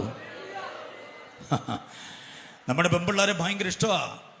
മറ്റു പലർക്കും മരുന്ന് കഴിക്കുന്നില്ല, മറ്റു തര ദുർനടപടികളിൽ ഏർപ്പെടുന്നില്ല, ശരീരത്തിന് സൗന്ദര്യമുണ്ട്, പുഷ്ടിയുണ്ട്, ആരോഗ്യമുണ്ട്. വളരെ ചെറുപ്പം മുതലേ യാതൊരു വിധത്തിലുള്ള അനാത്മികതയ്ക്കും വിട്ടുകൊടുക്കാതെ പരിചരിക്കപ്പെട്ട പെൺകുട്ടികൾ എന്ന നിലയിൽ നമ്മുടെ പെൺകുഞ്ഞുങ്ങളെ ഇഷ്ടമാണ് പലർക്കും. അതുകൊണ്ട് ജിഹാദ് അടക്കമുള്ളതായിരിക്കുന്ന ദോഷപ്രവൃത്തികളോട് നമ്മുടെ കുഞ്ഞുങ്ങളെ പ്രണയിച്ച് അവൻ്റേതാക്കി മാറ്റാനും അവരുടെ മതത്തിലേക്ക് കൊണ്ടുപോകാനുള്ളതായിരിക്കുന്ന ഹിഡൻ അജണ്ടകളുമായി പ്രണയത്തിൻ്റെ സ്വഭാവത്തിൽ നമ്മുടെ കുഞ്ഞുങ്ങളോട് അടുക്കുന്നത് നമ്മുടെ തലമുറകൾ മുഴുവനും വെറുതെ പാട്ടിൻ്റെ താളത്തിനൊത്ത് ബഹളാത്മകതയും താളാത്മകതയും ഉണ്ടാക്കുന്നവരാകരുത്. തൻ്റെ ഇടത്തോടെ നിൽക്കണം. എതിർപെട്ട് വരുന്ന വ്യക്തിയുടെ ചിരിയും അവൻ്റെ ഔദാര്യങ്ങളും അവൻ്റെ ഗുഡ് മോർണിംഗ് ഗുഡ് നൈറ്റ് കഴിച്ചോ കുടിച്ചോ ഉടുത്തോ എന്നൊക്കെയുള്ള വാക്കുകളിൽ അടങ്ങിയിരിക്കുന്ന ഒളിവിടങ്ങൾ, അവൻ ഒരുക്കുന്ന ചതിക്കുഴികളെ തിരിച്ചറിയുവാനുള്ള വിവേചനത്തിൻ്റെ വരം പ്രാപിക്കണം. Praise the lord. ഈ ഡിസ്ട്രിക്ട് കൺവെൻഷൻ ആയതുകൊണ്ട് ഒരു കാര്യം പറയാം. പണ്ട് നമ്മുടെ അപ്പച്ചന്മാരൊക്കെ സഭ നടത്തിക്കൊണ്ടിരുന്നപ്പോൾ ആഴ്ചയിൽ ഒരിക്കൽ കാത്തിരിപ്പ് യോഗം എന്ന് പറഞ്ഞൊരു ഇടപാടുണ്ടായിരുന്നു. ഓർക്കുന്നുണ്ടോ? കാത്തിരിപ്പ് യോഗം. ഇന്ന് കാത്തിരിക്കുന്നത് വേറെ ഏതാണ്ടിനു വേണ്ടിയാ. അപ്പച്ചന്മാരെല്ലാവരെയും വിളിച്ചു കൂട്ടും. കാത്തിരിപ്പ് യോഗം, അഭിഷേകം പ്രാപിക്കാൻ, ആത്മനിറവ് പ്രാപിക്കാൻ. അങ്ങനെയാ ആ കാലഘട്ടത്തിലെ കാത്തിരിപ്പ് യോഗത്തിന് ഇരുന്നാണ് ആത്മനിറവൊക്കെ ഞാൻ പ്രാപിച്ചിട്ടുള്ളത്. ഞാൻ ഓർക്കുന്നു എൻ്റെ സമപ്രായക്കാരായ കുഞ്ഞുങ്ങളെയൊക്കെ വളരെ വളരെ കരുതലോടുകൂടെ പിടിച്ചെടുത്തി വചനം പഠിപ്പിച്ച് തലയിൽ കൈവച്ച് ആത്മനിറവിൻ്റെ അനുഭവത്തിലേക്ക്, ചുമ്മാ തമ്പേറ് തല്ലിയൊന്നുമല്ല, അവർ നമ്മളെ പാപബോധത്തിലേക്ക് കൊണ്ടുവരുമ്പോൾ ഇരുന്ന് നിലവിളിച്ചു പോയിട്ടുണ്ട്. ആത്മശക്തി പെയ്തിറങ്ങിയിട്ടുണ്ട്. നമുക്ക് സഭയ്ക്ക് കൈമോശം വന്ന 1-2 പ്രോഗ്രാമുകളുണ്ട്. ഒന്ന് ബൈബിൾ സ്റ്റഡി ഇല്ല, കാത്തിരിപ്പ് യോഗങ്ങളില്ല, സഭായോഗം എന്ന് പറയുന്ന ഒരു ഇടപാട്, 45 മിനിറ്റ് പോലും ആയുസില്ലാത്ത സൺഡേ സ്കൂൾ എന്ന് പറയുന്ന ഒരു ഇടപാട്, പിന്നെ PYPയുടെ കലാപരിപാടികൾ, ഓരോരോ പെന്തക്കോസ്ത് സംഘടനയുടെ യുവജന പ്രസ്ഥാനങ്ങളുടെ കലാപരിപാടികൾ. ദയനീയമായ ഒരു കാര്യം പറയാം, ആ യുവജന പ്രസ്ഥാനത്തിനകത്തുകൂടെ പൊളിറ്റിക്സ് കയറ്റി വെച്ചിട്ട് ഒരുമാതിരി ഗതികളിലേക്ക് കാര്യങ്ങൾ നീങ്ങുമ്പോൾ നമ്മുടെ കുഞ്ഞുങ്ങൾ വശീകരണ വാക്കിന്റെ മുമ്പിൽ അടിപ്പെട്ടു പോകും. ഭയത്തോടെ ഓർത്തുകൊള്ളണം, വശീകരണ വാക്കുകളാൽ ആരും നിങ്ങളെ ചതിക്കരുത്. എത്ര പേർക്ക് ബോധ്യമാകുന്നുണ്ട്? ഹല്ലേലൂയ. ആത്മിക തലത്തിലെ ഗതികേടുകൾ നമ്മുടെ കുഞ്ഞുങ്ങളും വീഡിയോ കാണുന്നുണ്ട്, വാക്കുകൾ കേൾക്കുന്നുണ്ട്. അവർ പറയുന്നു, വലിയ വലിയ നേതാക്കന്മാരൊക്കെ ഇങ്ങനെയാണ്, പിന്നെ ഞങ്ങൾ എന്തിനാ എന്നൊരു ചോദ്യം പറയാം. കുഞ്ഞുങ്ങളോട് ഞാനൊരു കാര്യം പറയാം. എൻ്റെ മൂത്ത മോന് 30 വയസ്സുണ്ട്. അത് മുതൽ താഴേക്കുള്ളവരൊക്കെ എൻ്റെ മക്കളുടെ പ്രായമാണ്. അതുകൊണ്ട് അപ്പനെ പോലെ അല്ലെങ്കിൽ മൂത്ത ചേട്ടനെ പോലെ ഞാൻ പറയാം, ആര് പിഴച്ചുപോയോ അതൊന്നും നിന്നെ ബാധിക്കരുത്. നീ വശീകരണ വാക്കിൽ പെട്ടുപോകരുത്. ഞാൻ പെൺകുഞ്ഞുങ്ങളോട് പറയാം, ആൺകുഞ്ഞുങ്ങളോട് പറയാം, മക്കളെ, നിന്റെ പപ്പായ്ക്കും മമ്മിക്കും പെന്തക്കോസ്ത് എന്ന് പറയുന്നത് ഒരു അപകടം പറ്റിയതല്ല, അബദ്ധം പറ്റിയതല്ല. ആത്മിക വെളിപ്പാട് പ്രാപിച്ച അവരിതിനകത്തേക്ക് വന്നത്. നീ അതിന്റെ പവിത്രതയും പരിപാവനതയും അനന്യതയും കാത്തു സൂക്ഷിക്കാൻ കഴിയണം. ഒരു കാരണവശാലും ആത്മികത വിട്ടു പോകരുത്. മമ്മിമാരോട് ഞാനൊരു കാര്യം പറയട്ടെ. നിങ്ങൾ ഇന്ന് തലയിൽ സൂക്ഷ്മതയോടെ ഇട്ടിരിക്കുന്ന ഈ മൂടുപടമുണ്ടല്ലോ, ശിരോവസ്ത്രം, നിങ്ങളുടെ കുഞ്ഞുങ്ങൾ, പെൺകുഞ്ഞുങ്ങളുടെ തലയിൽ നിന്ന് ഇത് മാറിപ്പോകല്ലേ. ജർമ്മനിയിലോ മെൽബണിലോ ന്യൂയോർക്കിലോ കാനഡയിലോ മറ്റെവിടെങ്കിലുമൊക്കെ അവർ പോയി പഠിച്ചോട്ടെ, സെറ്റിലായിക്കോട്ടെ, മമ്മി ഇട്ടിരുന്ന ഈ മൂടുപടം അവരുടെ തലേന്ന് പോകരുത്. ബാംഗ്ലൂരും പൂനെയിലും ധാനയിലും മുംബൈയിലും കൊൽക്കത്തയിലും ദില്ലിയിലും വിശാഖപട്ടണത്തും ഒക്കെ പഠിക്കാൻ പോയിട്ട് വരുന്ന പെമ്പിള്ളാർ പറയുന്നു, തലേ തുണിയൊന്നും ഇടണ്ട മമ്മി. അതെന്താടി? ഞങ്ങളവിടെ ആരാധിക്കുന്ന പാസ്റ്റാൻറ്റിക്ക് തലേ തുണി ഇല്ലല്ലോ. എവിടെ? ബാംഗ്ലൂരെ പാസ്റ്റാൻറ്റിക്ക് എന്തോ ഇല്ലെന്ന്. മോളെ, നിനക്കൊരു കാര്യം അറിയാം, അവൾക്ക് വേറെ പലതും ഇല്ല. അതുപോലെ നീ ആകരുത്. നിന്റെ മമ്മിയാ നിന്റെ റോൾ മോഡൽ. നിന്റെ മമ്മി നിന്റെ റോൾ മോഡലാ. പെന്തക്കോസ്തിലേക്ക് ചുവട് വെച്ച് നിന്റെ മമ്മിയാ നിന്റെ റോൾ മോഡൽ. വേറെ ഏതവൾ എന്തോ കാണിച്ചാലും അതിനെ ചുരുട്ടി മാറ്റി വെച്ചിട്ട് എന്റെ മമ്മിക്ക് അബദ്ധം പറ്റിയില്ലെന്ന് ചിന്തിക്കാൻ കഴിയണം നമ്മുടെ പെൺകുഞ്ഞുങ്ങൾക്ക്. അതുപോലെ ആൺകുഞ്ഞുങ്ങൾ ശ്രദ്ധിച്ചോണം. സെന്ററിന് വേണ്ടി ഓടാനും വണ്ടി ഓടിക്കാനും പണം ചെലവഴിക്കാനും പാസ്റ്ററെ സൽക്കരിക്കാനും വിളമ്പാനും സാമ്പത്തികമായി ബുദ്ധിമുട്ട് അനുഭവിക്കുന്ന വീടുകളിൽ ഒരർത്ഥമുണ്ടായിട്ട് ഓടിപ്പോകാനും സാധുക്കളായിരിക്കുന്ന വിശ്വാസികളുടെ ഹോസ്പിറ്റൽ ബില്ല് പേ ചെയ്യാനും മക്കളെ, നിന്റെ പപ്പ കാണിച്ചൊരു ഉത്സാഹമുണ്ടല്ലോ, അതവർക്ക് അബദ്ധം പറ്റിയതല്ല, പെന്തക്കോസ്തിന്റെ ആദർശമാണത്. ജോലിക്ക് പോയിരുന്നെങ്കിൽ 1000 രൂപ കൂലി കിട്ടുമായിരുന്നു. പക്ഷെ അത് വേണ്ടെന്ന് പറഞ്ഞിട്ട് ഉപവാസ പ്രാർത്ഥനയ്ക്ക് നിന്റെ പപ്പ കയറിയത് അങ്ങനെ മണ്ടത്തരം കാണിച്ചതല്ല, നിന്റെ ഭാവിക്ക് വേണ്ടി കയറിയതാണ്. 1000 രൂപ വേണ്ടെന്ന് വെച്ചത് മോനെ നിന്റെ ഭാവിക്കാണ്. ആ അപ്പൻ അബദ്ധം പറ്റിയിട്ടില്ല. ആ അപ്പനെ നീ അനുകരിക്കാൻ കഴിയണം. കരങ്ങൾ ഉയർത്തി കർത്താവിനെ സ്തുതിച്ചാട്ടെ. നമ്മുടെ കുഞ്ഞുങ്ങൾ ആരും വശീകരണ വാക്കുകളിൽ പെട്ടുപോകാനിടയാകരുത്. സ്തോത്രം. 2-ാമത്തെ വാക്യം, മുന്നറിയിപ്പിന്റെ വാക്യം കേട്ടേ. 2-ാം അധ്യായം അതിൻ്റെ 8-ാം വാക്യം. 2-ന്റെ 8 എന്താ പറയുന്നതെന്നറിയാമോ? അവിടെ പറയുന്നു, തത്വജ്ഞാനവും വെറും വഞ്ചനയും കൊണ്ട് ആരും നിങ്ങളെ കവർന്നു കളയരുത്. എന്നാ മുന്നറിയിപ്പാണ്. ആരും നിങ്ങൾ എന്തോ ചെയ്യരുത്. അമ്മയുടെ കയ്യിൽ നിന്ന് അടിച്ചുകൊണ്ട് പോവുക, അപ്പൻ്റെ കയ്യിൽ നിന്ന് അടിച്ചുകൊണ്ട് പോവുക, പാസ്റ്ററുടെ കയ്യിൽ നിന്ന്, സഭയിൽ നിന്ന്, യൂത്ത് വിങ്ങിൽ നിന്ന് അടിച്ചുകൊണ്ട് പോവുക, ദുരുപദേശത്തിലേക്ക് മാറ്റിക്കൊണ്ടുപോവുക, സഭയിൽ നിന്ന് അപകരിച്ചു കൊണ്ടുപോവുക, ആത്മീയ കൂട്ടായ്മയിൽ നിന്ന് അപകരിച്ചു കൊണ്ടുപോവുക. എന്തിന്? അല്പം കൂടെ ഇറങ്ങിപ്പറയാം, ദാമ്പത്യത്തിൽ നിന്ന് വരെ അടിച്ചുകൊണ്ട് പോവുക. അപകരണം നടക്കുന്നൊരു കാലഘട്ടത്തിലാണ്. വിട്ടുകൊടുക്കരുത് ആരെയും. ശത്രുവിനോട് തൻ്റെടത്തോടെ അഭിഷേകത്തിന്റെ നിറവിൽ നിന്ന് പറ, നിനക്കെന്നെ അപകരിക്കാൻ പറ്റില്ല, നിനക്കെന്റെ തലമുറ അപകരിക്കാൻ പറ്റില്ല. എൻ്റെ മോളെ ഞാൻ വിട്ടുതരത്തില്ല, എൻ്റെ മോനെ ഞാൻ വിട്ടുതരത്തില്ല. ഞാൻ നൊന്തുപെറ്റ് എൻ്റെ കർത്താവ് എനിക്ക് ഉദരഫലമായി തന്ന എൻ്റെ കുഞ്ഞുങ്ങളെ പിശാചേ, ദുഷ്ടപിശാചേ, ദേശത്തിന്റെ ആധിപത്യ വ്യവസ്ഥിതിയെ നിനക്കെന്റെ തലമുറയെ ഞാൻ തരില്ല, നിനക്ക് കവർന്നു കളയാൻ പറ്റില്ലെന്ന് പറയാൻ കഴിയണം. സ്വതന്ത്രം. പപ്പയും മമ്മിമാരും കേട്ടോണം, കൊച്ചിന്റെ കയ്യിൽ ATM കാർഡ് കൊടുത്തിട്ടൊന്നും കാര്യമില്ല. നിങ്ങളുടെ ATM കാർഡ് കൈകാര്യം ചെയ്യാൻ അവരുടെ കയ്യിലായിരിക്കും കൊടുത്തിട്ടുള്ളത്. പക്ഷേ നിങ്ങളുടെ ആത്മീയത കൈമാറാൻ കഴിയണം. ഏകദേശം 90-ലധികം വർഷങ്ങൾ, കാലക്കണക്ക് കൃത്യമായി പറഞ്ഞാൽ 90-ലധികം വർഷങ്ങൾ, മുലകുടി മാറിയ കാലത്തെ യഹോവയുടെ ആലയത്തിൽ ശുശ്രൂഷയ്ക്ക് വേണ്ടി വന്ന ശമൂവേലിനെ കുറിച്ച് പറയുക. പ്രവാചകനായിരുന്നു, പുരോഹിതനായിരുന്നു, ന്യായാധിപനായിരുന്നു. കണ്ടോ, സിംഹഗർജന പ്രവാചകൻ, ധർമ്മിഷ്ഠ പുരോഹിതൻ, ഉത്തമനായ ന്യായാധിപൻ, അങ്ങനെ വിശേഷതകൾ ഏറെയുള്ള ഒരേ ഒരു മനുഷ്യൻ. ഇസ്രായേലിന്റെ ചരിത്രത്തിൽ ശുശ്രൂഷയുടെ ത്രയത്തട്ടകങ്ങൾ അലങ്കരിച്ച ഒരേ ഒരാൾ ആരാ? ശമൂവേൽ. 90-ലധികം വർഷങ്ങൾ കഴിഞ്ഞ് വാർദ്ധക്യത്തിലെത്തി നിൽക്കുമ്പോൾ ഇടവകയിലെ ആളുകൾ അദ്ദേഹത്തിന്റെ അടുക്കൽ വന്ന് പറയുന്നു, നിന്റെ മക്കൾ നിന്റെ വഴിയിലല്ല, നിന്റെ മക്കൾ. 90-ലധികം വർഷങ്ങൾ പ്രവാചകനായി, പുരോഹിതനായി, ന്യായാധിപനായി ശുശ്രൂഷ ചെയ്തവന്റെ മക്കൾ കൂടെ ഇല്ലെന്ന്. ഇത് ആത്മീയ ലോകത്തിൽ ഇന്ന് സംഭവിച്ചുകൊണ്ടിരിക്കുന്ന ധനിയാവർത്തനം. എത്ര പേർക്ക് ഉറപ്പ് പറയാൻ പറ്റും, എൻ്റെ കാലശേഷം എൻ്റെ വിയർപ്പിൻ്റെ മണം പറ്റിയ പുസ്തകമെടുക്കാൻ എനിക്ക് വീട്ടിൽ സന്തതി ഉണ്ടെന്ന് പറയാൻ എത്ര പേർക്ക് പറ്റും? അതാണ് ക്രിസ്ത്യ ജീവിതത്തിൻ്റെ സൗഭാഗ്യം. പെൺകുഞ്ഞുങ്ങളോ ആൺകുഞ്ഞുങ്ങളോ, പെൺകുഞ്ഞുങ്ങളെ കെട്ടിയ മരുമക്കളോ ആരെങ്കിലുമൊക്കെ കർത്താവിൻ്റെ വേലയ്ക്ക് വേണ്ടി ചടുലമായി ഇറങ്ങുവാനുള്ള സമർപ്പണമുള്ളവരാണോ? നമ്മൾ ഒത്തിരി ഡോക്ടർമാരെ ഉണ്ടാക്കിയിട്ടുണ്ട്, എഞ്ചിനീയർമാരെ ഉണ്ടാക്കിയിട്ടുണ്ട്, നേഴ്സുമാരെ ഉണ്ടാക്കിയിട്ടുണ്ട്, വമ്പൻ ബിസിനസ് താരങ്ങളെ ഉണ്ടാക്കിയിട്ടുണ്ട്, അധ്യാപകരെ ഉണ്ടാക്കിയിട്ടുണ്ട്. ക്രൂശിന്റെ നിന്ന വഹിക്കാൻ ആരെങ്കിലും ഉണ്ടോ? വീട്ടിൽ നിന്ന് ഈ പുസ്തകം എടുത്തുകൊണ്ട് ഇറങ്ങാൻ ആരെങ്കിലും ഉണ്ടോ? ഉന്നത നേതാവിന്റെ ഫ്യൂണറൽ സർവീസ് കഴിയുന്നത് ഭയങ്കര ആർഭാടമായിരിക്കും. എല്ലാം അപ്പന്റെ വകയായിട്ട്, അപ്പൻ ഇരുന്ന കസേര, അപ്പന്റെ രണ്ടാമുണ്ട്, അപ്പൻ കുത്തി നടന്ന വടി, അപ്പന്റെ കണ്ണാട, അപ്പന്റെ പേന, അപ്പന്റെ ഫോൺ എനിക്ക് വേണമെന്നൊക്കെ പറഞ്ഞ് മക്കളും കൊച്ചുമക്കളും എല്ലാം കൂടെ അടിയുണ്ടാക്കും. അപ്പന്റെ വേദോസം എനിക്ക് വേണമെന്ന് പറയാൻ ഒരുത്തനും കാണത്തില്ല. ഇതാണ് കേരളത്തിലെ ആത്മീയതയുടെ ഒരു പരാധീനത. അത് വരാതിരിക്കേണ്ടതിന് മക്കളെ ആരും എന്തോ ചെയ്യരുത്, കവർന്ന് കളയാതിരിക്കാൻ നാം ശ്രദ്ധിച്ചേ പറ്റൂ. നമ്മുടെ ശുശ്രൂഷയുടെ പിന്തുടർച്ചയ്ക്ക് നിങ്ങൾ കേട്ടിട്ടുണ്ടോ? പകരം പകരം പകരം എന്നൊരു പദം. പകരം എന്നൊരു പദമുണ്ട് 3 കാര്യത്തിന്. ഏതൊക്കെയാ 3 കാര്യം? ഒന്ന്, പൗരോഹിത്യത്തിന് പകരം വേണം. ലേവ്യ പുസ്തകം 6:20 പറയുന്നു, പൗരോഹിത്യത്തിന് എന്തോ വേണം? അഹരോന്റെ പൗരോഹിത്യം അഭിഷേകം തീരുന്ന നാളിൽ അവന് പകരം അവന്റെ മകനായ എലയാസറിനെ അഭിഷേകം ചെയ്യണം. 6:20, 21, 22 കുറിച്ചോണം.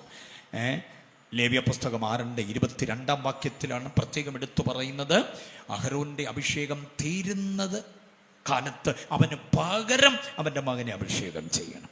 അപ്പൊ പൗരോഹിത്യത്തിന് പകരക്കാര് വേണം. അത് വീട്ടിൽ നിന്ന് തന്നെ വേണമെന്ന. രാജത്വത്തിന് പകരം വേണം. അതാണ് 1 രാജ 5:1 വായിക്കുന്ന കേട്ടിട്ടുണ്ടോ?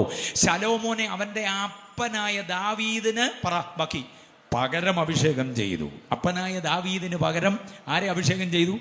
മകനെ അഭിഷേകം ചെയ്തു, ശലോമോനെ. 5:1 രാജാക്കന്മാർ. ഇനി കേൾക്കണോ? 1 രാജാക്കന്മാർ 16:19 നീ നിനക്ക് പകരം പ്രവാചകനായിട്ട് ഏലീശായെ അഭിഷേകം ചെയ്യണം. അപ്പൊ രാജത്വത്തിനും പൗരോഹിത്യത്തിനും പ്രവാചകത്വത്തിനും എന്തോ ഉണ്ടെന്ന് പറ? പകരമുണ്ട്. നമ്മളെ ദൈവം ഏൽപ്പിച്ച ശുശ്രൂഷ നമ്മളോടുകൂടെ റീത്തിനടിയിലായി പോകരുത്, നമ്മളോടുകൂടെ കല്ലറയ്ക്കകത്തായി പോകരുത്. ഞാൻ എൻ്റെ ശുശ്രൂഷ അവസാനിപ്പിച്ചിട്ട് എൻ്റെ മകനത് കൈമാറി എന്ന് പറയാൻ കഴിയണം. അതാണ് ഏറ്റവും വലിയ സൗഭാഗ്യം. വിശ്വസിക്കുന്നവരും ഏറ്റെടുക്കുന്നവരും കർത്താവിനെ സ്തുതിക്ക്. കവർന്നു കളയരുതാരും തലമുറയെ. യൂത്തിനോടുള്ള ശക്തമായ ദൂതാണത്. 2-ാം അധ്യായം 8-ാം വാക്യം. ഇനി അതിൻ്റെ 16-ാം വാക്യം നോക്കിക്കേ. ആരും നിങ്ങൾ വിധിക്കരുത്. അടുത്ത മുന്നറിയിപ്പാണ്. ആരും നിങ്ങൾ എന്തോ ചെയ്യരുത്, വിധിക്കാൻ പാടില്ല.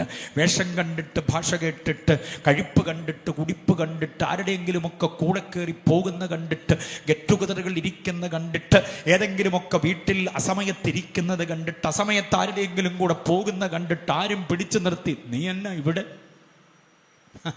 നീ എന്താ അവൻ്റെ കൂടെ, നീ എന്താടാ അവളുടെ കൂടെ, നീ ആ ഉദ്ദേശിയുടെ മോനല്ലേ, നീ ആ പെന്തക്കോസ്ത് സഭയിലെ ആളല്ലേ, നീ എന്താ ഇവിടെ എന്ന് ചോദിക്കുന്നതാണ് ഈ വിധിക്കുക എന്ന് പറയുന്നത്. മനസ്സിലായി? നീ എന്നെ ഇമാതിരി ഉള്ളത് ഉടുത്തോണ്ട് നടക്കുന്നത്, നീ എന്താണ് ഇങ്ങനെ നടക്കുന്നത് എന്നൊക്കെ ചോദിക്കാൻ ഇടയാകുന്നതാണ് ഈ വിധിക്കരുതെന്നുള്ളത്.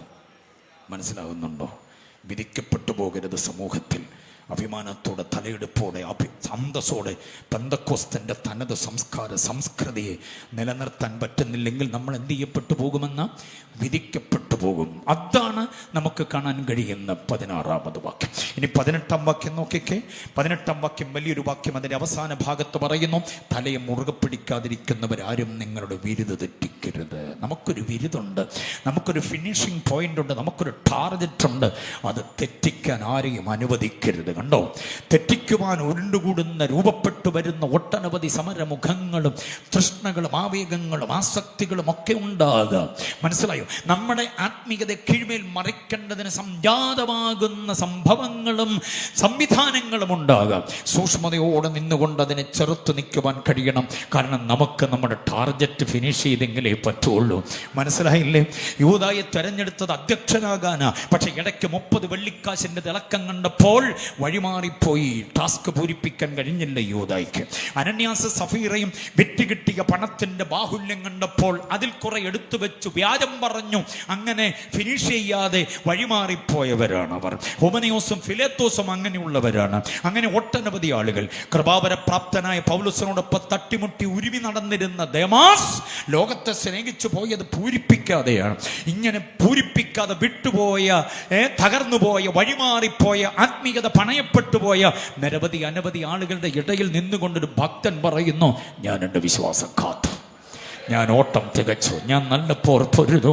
അതിനി പറയേണ്ടത് നമ്മൾ ഓരോരുത്തരുമാ. അതിനി പറയേണ്ടത് വയനാട് സെന്ററാണ്. അതിനി പറയേണ്ടത് വയനാട്ടിലെ ദൈവമക്കളും ദൈവദാസന്മാരുമാ. അത് പറയാൻ നമുക്ക് കൃപ വേണം, അത് പറയാൻ നമുക്ക് കരുത്ത് വേണം, അത് പറയാൻ നമുക്ക് സമർപ്പണം വേണം. അതെനിക്കുണ്ടാകണമെന്ന് ആഗ്രഹിക്കുന്നവർ ആ കരമടിച്ച് കർത്താവിനെ ഒന്ന് സ്തുതിച്ചേ. ആരാലും വിമർശിക്കപ്പെട്ടു പോകാതെ, ആരാലും വിധിക്കപ്പെട്ടു പോകാതെ, ആരാലും കവർന്നു കളയപ്പെടാതെ.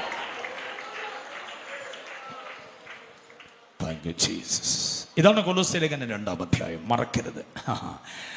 അടുത്തത് 3-4 അധ്യായമാണ്. 3-4 അധ്യായത്തിന്റെ പ്രത്യേകത എന്താണെന്നറിയാമോ? വിഷയം എന്താണെന്നറിയാമോ? സ്നാനം, സ്നാനാനന്തര ജീവിത ധർമ്മകർമ്മങ്ങൾ. മറക്കരുത്. ദൈവദാസം ആസ്വദിച്ചോണം. സെന്ററിന്റെ മീറ്റിംഗ് ആയതുകൊണ്ട് വിശ്വാസ സമൂഹം മാത്രമേ ഉള്ളൂ എന്നുള്ള ബോധത്തിലാണ് ഞാൻ ഇന്നിത് പറയുന്നത്. സ്നാനം, സ്നാനാനന്തര ധർമ്മകർമ്മങ്ങൾ. സ്നാനപ്പെട്ടതല്ല കാര്യം, സ്നാനാനന്തര ജീവിതം സൂക്ഷിക്കുന്നതാണ് കാര്യം. രക്ഷിക്കപ്പെട്ടതല്ല കാര്യം, രക്ഷാനന്തര ജീവിതം നയിക്കുന്നതാണ് കാര്യം. ആത്മനിറവ് പ്രാപിച്ചതല്ല കാര്യം, ആത്മനിറവിന് അനന്തര ജീവിതം നയിക്കുന്നതാണ് കാര്യം. വിവാഹം കഴിച്ചതല്ല കാര്യം, വിവാഹാനന്തര ജീവിതത്തിന്റെ സത്യസന്ധതയും ഉത്തരവാദിത്വവുമാണ് കാര്യം. മനസ്സിലായോ? സഭയിൽ ചേർന്നതല്ല കാര്യം, അംഗത്വം കിട്ടിയതിന് അനന്തര ജീവിതത്തിന്റെ ഉത്തരവാദിത്വങ്ങളാണ് കാര്യം. അങ്ങനെയാണെങ്കിൽ കൊലോസ്യ ലേഖനം 3-4 അധ്യായങ്ങൾ സ്നാനപ്പെട്ടവർ അനുഷ്ഠിക്കേണ്ട ധർമ്മകർമ്മങ്ങൾ. നമ്മുടെ ചർച്ചിലൊക്കെ ഒരു അനൗൺസ്മെന്റ് കേട്ടിട്ടുണ്ടോ? മിക്കവാറും ഡിസ്ട്രിക്ട് കൺവെൻഷനും അതുപോലെയുള്ള പ്രത്യേക യോഗങ്ങളൊക്കെ കഴിയുമ്പോൾ ഒരു അനൗൺസ്മെൻ്റ് ഉണ്ട്, സ്നാനപ്പെടാൻ ആഗ്രഹിക്കുന്നവർ പേര് തരണം. അപ്പോൾ കുറേ പേരുകൾ വരും. ഓക്കെ, ആ സ്നാനത്തിൻ്റെ തലേ ദിവസം ശക്തമായൊരു അനൗൺസ്മെൻറ്റ്. നാളെ 10 മണിക്കാണ് സ്നാനം. സ്നാനത്തിന് പേര് തന്നവരൊക്കെ 8 മണിക്കേ വരണം. എന്തിനാ 10 മണിക്കാണ് സ്നാനമെങ്കിൽ 8 മണിക്ക് വരുന്നത് എന്തിനാ? സ്നാനത്തെക്കുറിച്ചൊരു ക്ലാസ് ഉണ്ടതാണ്. സ്നാനം എന്താണ്, എങ്ങനെയാണ്, എപ്പോഴാണ്, ആർക്കാണ്, എവിടെ വെച്ച, സ്നാനത്തിലെ ദൈവശാസ്ത്രം എന്താണെന്നൊക്കെ പഠിപ്പിക്കാൻ വേണ്ടിയുള്ളൊരു ക്ലാസ് ഉണ്ട്. അതിനു വേണ്ടി വരണമെന്നാണ്. അങ്ങനെ ഒരു ക്ലാസ്സിൽ നമ്മളൊക്കെ ഇരുന്നിട്ടില്ലേ? ഉണ്ട്. സ്തോത്രം. വെടിമിടുക്കനായ ഒരു ദൈവദാസൻ വന്നിട്ട് സ്നാനത്തെക്കുറിച്ച് ആധികാരികമായിരിക്കുന്ന കാര്യം നമ്മെ പഠിപ്പിക്കുന്നു. പക്ഷേ എൻ്റെ ചോദ്യം വയനാടിനോട്, എവിടെയെങ്കിലും നിങ്ങൾ കേട്ടിട്ടുണ്ടോ സ്നാനക്കടവിൽ സ്നാനം അവസാനത്തെ ആളിനെ മുക്കിപ്പൊക്കി വിട്ടിട്ട് ഒന്നുകിൽ സ്നാനപ്പെടുത്തിയ ദൈവദാസൻ അല്ലെങ്കിൽ ഇതിനെല്ലാം കൂടെ നേതൃത്വം കൊടുത്ത ദൈവദാസൻ ഒരു അനൗൺസ്മെന്റ് ചെയ്യുന്നത് കേട്ടിട്ടുണ്ടോ? സ്നാനപ്പെട്ട പ്രിയപ്പെട്ടവരാരും ചെതറിപ്പോകരുത്, അവർക്ക് ഇനി ഒരു ക്ലാസ് കൂടെ ഉണ്ട്. അങ്ങനെ കേട്ടിട്ടുണ്ടോ? ഇല്ല. അങ്ങനെ ഒരു ക്ലാസ്സിൽ ഇരുന്നിട്ടുണ്ടോ? ഇല്ല. ഉണ്ടെങ്കിൽ ഉണ്ടെന്ന് പറ. ഇല്ല. അതിൻ്റെ കുഴപ്പമുണ്ട് സഭയ്ക്ക്. സ്നാനത്തിന് മുമ്പ് സ്നാനം എന്തുവാ നമ്മളെ പഠിപ്പിച്ചു, സ്നാനത്തിന് ശേഷം എങ്ങനെ ഇനി ജീവിക്കണമെന്നെന്തോ ഇതില്ല. അങ്ങനെ പഠിപ്പിക്കാനുള്ള 2 അധ്യായമാണ് റോമാലേഖനം 3 അധ്യായമാണ് റോമാലേഖനം 6 അധ്യായം, കൊലോസ്യ ലേഖനം 3, 4 അധ്യായങ്ങൾ. മനസ്സിലാകുന്നുണ്ടോ? റോമാലേഖനം 6 അധ്യായത്തിൽ വേഗം, സമയം തീരാൻ പോവുകയാണെങ്കിലും വേഗം ഞാൻ 6 അധ്യായത്തിൽ നിന്നൊരു സാമ്പിൾ തരാം നിങ്ങൾക്ക്. 6 അധ്യായത്തിലെ 3 വാക്യങ്ങൾ ശ്രദ്ധിച്ചോണം. സ്നാനപ്പെട്ടവരോട് മാസത്തിൽ ഒരിക്കലെങ്കിൽ 2 മാസം കൂടിയിരിക്കുമ്പോഴേക്കും വർക്ക്ഷോപ്പ് പ്രോഗ്രാം നടത്തണം. സ്നാനത്തിൻ്റെ അനന്തര ജീവിതത്തിൻ്റെ ധർമ്മകർമ്മങ്ങൾ അവരെ ബോധവൽക്കരിക്കാൻ വേണ്ടി 6 അധ്യായത്തിൻ്റെ 3 വാക്യങ്ങൾ ഞാൻ തരാം. 6ന്റെ 2-ാം വാക്യം എന്താ പറയുന്നതെന്ന് അറിയാമോ? ഇനി പാപത്തിൽ ജീവിക്കരുത്. ഇനി എന്തോ ചെയ്യരുത്? ആ ഇനി എന്ന് പറയുന്നത് എന്തോന്നറിയാം? ആഫ്റ്റർ ദ ബാപ്റ്റിസം, സ്നാനപ്പെട്ടു നിങ്ങൾ ഇനി എന്തോ ചെയ്യരുത്? പാപത്തിൽ ജീവിക്കരുത്. 6-ാം അധ്യായത്തിന്റെ 6-ാമത് വാക്യം, ഇനി പാപത്തിന് നിങ്ങൾ അടിമപ്പെടരുത്. ഇതുവരെ നിങ്ങൾ എന്തിനടിമയായിരുന്നു? ഇതുവരെ നിങ്ങൾ പാപത്തിനടിമയായിരുന്നു. WhatsApp, YouTube, Facebook, Twitter, Instagram ഒക്കെ തോണ്ടി പാപമയമായതെല്ലാം കണ്ടും കേട്ടും തൊട്ടും പിടിച്ചും കഴിച്ചും കുടിച്ചും മുട്ടിയും തട്ടിയും ഒരുമിയും ഒരഞ്ഞും നടന്നിരുന്നു. ഇപ്പൊ ജീവന്റെ പുതുക്കത്തിലേക്ക് പൊങ്ങി വന്നു നിങ്ങൾ. ഇനി പാപത്തിന് എന്തോ ചെയ്യരുത്? ഉണ്ടോ? സ്നാനാനന്തര ജീവിതത്തിന്റെ ക്ലാസ് ആണത്. അടുത്തത് 12-ാം വാക്യം നോക്കിക്കേ. അവിടെയുണ്ട് ഇനി പാപം നിങ്ങളുടെ മർത്യ ശരീരങ്ങൾ അതിന്റെ മോഹങ്ങളെ അനുസരിക്കുമാർ എന്തോ ചെയ്യരുത്? വാഴരുത്. നിങ്ങളുടെ ശരീരത്തിൻ്റെ കണ്ണുകളിലേക്ക്, കാതുകളിലേക്ക്, നാവുകളിലേക്ക്, അവയവ വ്യവസ്ഥിതികളിലേക്ക്, കൈകളിലേക്ക്, വിരലുകളിലേക്ക്, മനസ്സിലേക്ക്, മനസാക്ഷിയിലേക്കൊന്നും പാപം ആവാഹിക്കപ്പെടരുത്. പാപത്തെ ചെറുത്ത് നിൽക്കുവാൻ കരുത്താകണം. ഇനി എന്ന് പറഞ്ഞാൽ എന്തുവാന്നറിയാമോ? സ്നാനപ്പെട്ടു, ഇനി അതിൻ്റെ മോഹം നിങ്ങളിൽ വാഴരുത്. അതാണ് 6-ാം അധ്യായത്തിലെ ഈ 3 വാക്യങ്ങൾ. സ്നാനപ്പെട്ട് പുത്തൻ പുടവൻ ധരിച്ച് സഭയ്ക്കകത്ത് കയറിക്കഴിഞ്ഞ് പിടിച്ചിരുത്തി ഇത് പഠിപ്പിച്ചിട്ട് മതി അപ്പവും വീഞ്ഞും കൊടുക്കാൻ. മനസ്സിലായില്ലേ? സ്നാനാനന്ദ ജീവിതത്തിന്റെ. ഇനി കൊലോസ്യ ലേഖനം 3-ലേക്ക് വന്നേ. 3-ലേക്ക് വരുമ്പോൾ 3-ാം അധ്യായം 1-ാം വാക്യം പറയുന്നു, ഉയരത്തിലുള്ളത് ചിന്തിക്കണം. 3-ാം അധ്യായം 2-ാം വാക്യം പറയുന്നു, 1-ാം വാക്യം പറയുന്നത് ഉയരത്തിലുള്ളത് അന്വേഷിക്കണം. 2-ാം വാക്യം പറയുന്നത് ഉയരത്തിലുള്ളത് എന്തോ ചെയ്യണം? ചിന്തിക്കണമെന്നാണ്. കൊലോസ്യർ 3:2. മലയാള ഭാഷയിൽ ഒരു ചെറിയ മിസ്റ്റേക്ക് ഉണ്ട്.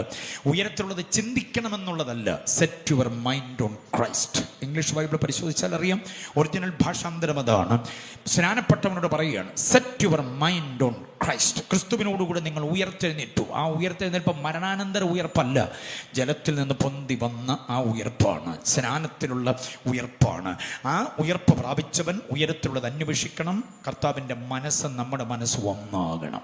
5-ാം വാക്യം പറയുന്നത് കണ്ടോ? ദുർനടപ്പടക്കമുള്ള അവയവങ്ങളെ എന്തോ ചെയ്യണം? മരിപ്പിക്കണം.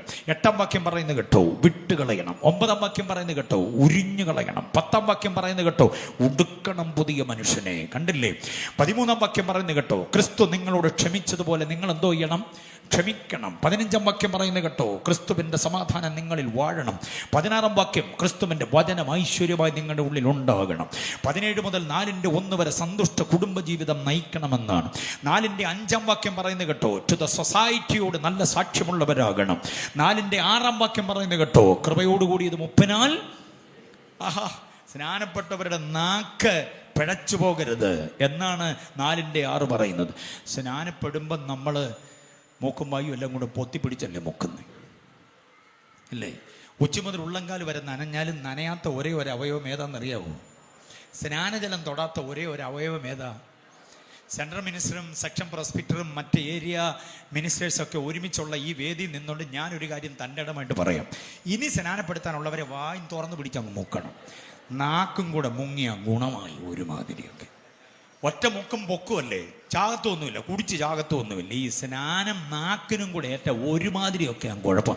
സ്നാനപ്പെട്ട് കയറി അന്നേരം മുതൽ പറഞ്ഞു പിടിപ്പിച്ചിട്ടുള്ള ഓരോ സംഗതികൾ കത്തിച്ചു വിട്ടത് ഇന്നും കത്തിക്കൊണ്ടിരിക്കുക. മനസ്സിലായോ? ആൻറ്റി നിങ്ങൾ സ്നാനപ്പെട ആ സ്നാനം അതൊക്കെ അവിടെ കിടക്കട്ടെ, എനിക്ക് പറയാനുള്ളത് ഞാനും പറയും. ആഹാ എന്ന ഇടവ സൗമ്യതയില്ല, ശാന്തതയില്ല, ശാലീലതയില്ല, അച്ചടക്കമില്ല, വിധേയത്വമില്ല, വിനയമില്ല, വിമർശനം, വിരോധം, വിദ്വേഷം, വിഭാഗികത, ആകപ്പാടെ ഒരുമാതിരി വല്ലാത്ത അനുഭവമാണ്. സ്നാനപ്പെട്ട് മുങ്ങി പൊങ്ങിയ വ്യക്തിയിൽ ക്രിസ്തുവിനെ അല്ല നമ്മൾ കാണുന്നത്, വേറെ ആരാണ്ടെയൊക്കെയാണ്. സ്തോത്രം. ആർ യു ജീസസ് എന്ന് ചോദിക്കാൻ കഴിയുന്നൊരു പ്രകൃതത്തിലേക്ക് വരണം.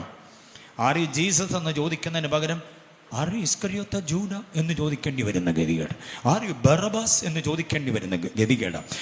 നിങ്ങളാണോ യേശു എന്ന് ചോദിക്കുന്നതിന് പകരം ആൻറ്റി നിങ്ങളാണോ ഇസബേൽ എന്ന് ചോദിക്കേണ്ടി വരുന്ന ഒരു ഗതികേട്. എന്തോ ഗതികേടാന്ന് നോക്കണേ. അപ്പോൾ സ്നാനാനന്തര ജീവിതത്തിൻ്റെ ധർമ്മകർമ്മങ്ങൾ 4:12 കേട്ടോ. നിങ്ങൾ തികഞ്ഞവരും ദൈവഗീത സംബന്ധിച്ചൊക്കെയും എന്തോ ചെയ്യണം? പൂർണ്ണ നിശ്ചയം. ഇതൊക്കെ സ്നാനാനന്തരമാണ്. ഇതാണ് കൊലോസ്യ ലേഖനം. ബോധ്യമായവർ കർത്താവിനെ സ്തുതിച്ചാട്ടെ. അപ്പൊ കൊലോസ്യ ലേഖനം ഒന്ന് പഠിക്കാനൊരു ഉത്സാഹം കൂടെ നിങ്ങൾക്ക് തരാൻ വേണ്ടിയാണ്. ഇനി നമ്മുടെ ആശയിലേക്ക് നമ്മൾ വരികയാണ്. സ്തോത്രം. യോഗം എപ്പോൾ തീരുമെന്നുള്ളതായിരിക്കും ഇപ്പോൾ ആശ. തീരുമ്പോൾ തീരട്ടെ എന്നുള്ള സന്തോഷം എത്ര പേർക്കുണ്ട്? എല്ലാ കൈയൊന്നും പൊങ്ങുന്നില്ല. ഇന്ന് ഹർത്താലൊന്നും ഇല്ലെന്ന്, വണ്ടിയുണ്ട്. പിന്നെന്നാ കുഴപ്പം? 5 മിനിറ്റ് കൊണ്ട് ഇവിടെ ഇരുന്നാൽ എന്നാ കുഴപ്പം?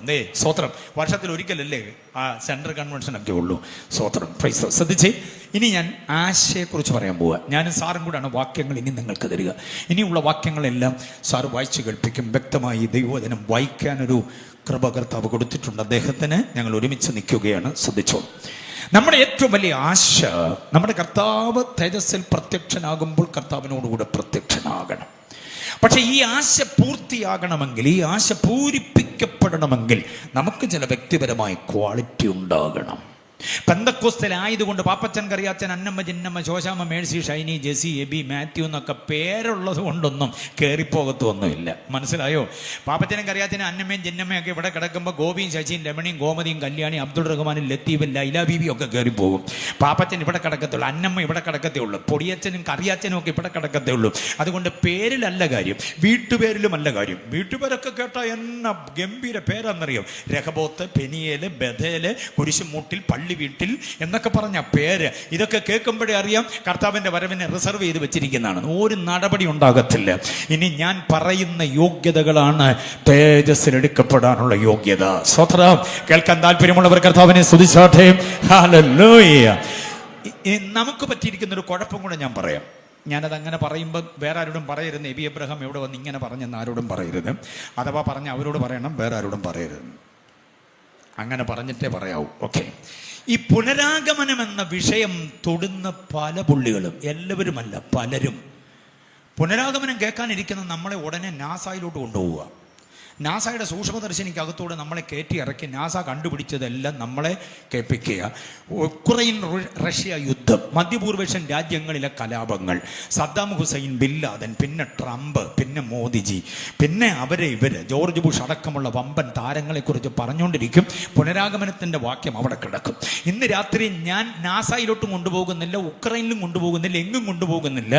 ഈ ഓഡിറ്റോറിയത്തിൽ ഇരുന്നു കൊണ്ട് ഹൃദയമൊരുക്കത്തോടെ നമ്മൾ ചിന്തിക്കണം, ഇന്ന് രാത്രി കർത്താവിന്റെ കാഹളം മുഴങ്ങാൻ ഞാൻ കയറിപ്പോകുമോ ഇല്ലയോ എന്നുള്ളതിനെ ചിന്തിക്കണം. അതിന് തക്ക യോഗ്യമായ ചില വാക്യങ്ങൾ ലക്ഷണങ്ങളായി തരും. യോഗ്യതകൾ ഉണ്ടാകേണ്ടതിന് പറയുകയാണ്. 1-ാമത്തെ വാക്യം സാർ വായിക്കുന്നു. അത് യോഹന്നാന്റെ സുവിശേഷം 6-ാം അധ്യായം അതിന്റെ 40-ാമത് വാക്യമാണ്. യോഹന്നാൻ 6:40. യെസ്. പുത്രനെ നോക്കിക്കൊണ്ട് അവനിൽ വിശ്വസിക്കുന്ന ഏവനും പിതാവിന്റെ ഇഷ്ടം, ഞാൻ അവനെ ഒടുക്കത്തെ നാളിൽ ഉയർത്തെഴുന്നേൽപ്പിക്കും. ഒടുക്കത്തെ നാളിൽ ഉയർത്തെഴുന്നേൽക്കാൻ കഴിയണമെങ്കിൽ ഒരു വ്യവസ്ഥ അവിടെ പറയുന്നു. 1, പുത്രനെ നോക്കണം. 2, പുത്രനിൽ വിശ്വസിക്കണം. 3, അതിന്റെ അനന്തരഫലമായി നിത്യജീവൻ പ്രാപിക്കണം. ഹല്ലേലൂയ. എത്ര പേർക്ക് ബോധ്യമായി? ഇതാണ് സത്യസുവിശേഷം. പുത്രനെ നോക്കണം. ശ്രദ്ധിച്ചു കേട്ടെ. ഏക രക്ഷകൻ, ഏക കർത്താവ്, ഏക ദൈവം, ഏക അവതാരം, ഏക മധ്യസ്ഥൻ, ഏക ആരാധ്യൻ, കണ്ടില്ലേ? ഏക യോഗ്യൻ, ഏക നായകൻ, ഏക മാർഗം, ഏക രക്ഷകൻ, ഏക പരിശുദ്ധൻ, ഏക ന്യായാധിപനായ പുത്രനെ എന്തോ ചെയ്യണം? നോക്കണം. പുത്രനെ നോക്കുക എന്ന് പറഞ്ഞാൽ രക്ഷയ്ക്ക്, മോക്ഷത്തിന്, മുക്തിക്ക്, സായുജ്യത്തിന്, ശാന്തിക്ക്, സമാധാനത്തിന്, വിടുതലിന്, വീണ്ടെടുപ്പിന്, ദൈവോന്മുഖമായ അനുഭവത്തിന് നോക്കേണ്ട ഒരേ ഒരിടമേ ഉള്ളൂ. അത് പുത്രനെയാണ്.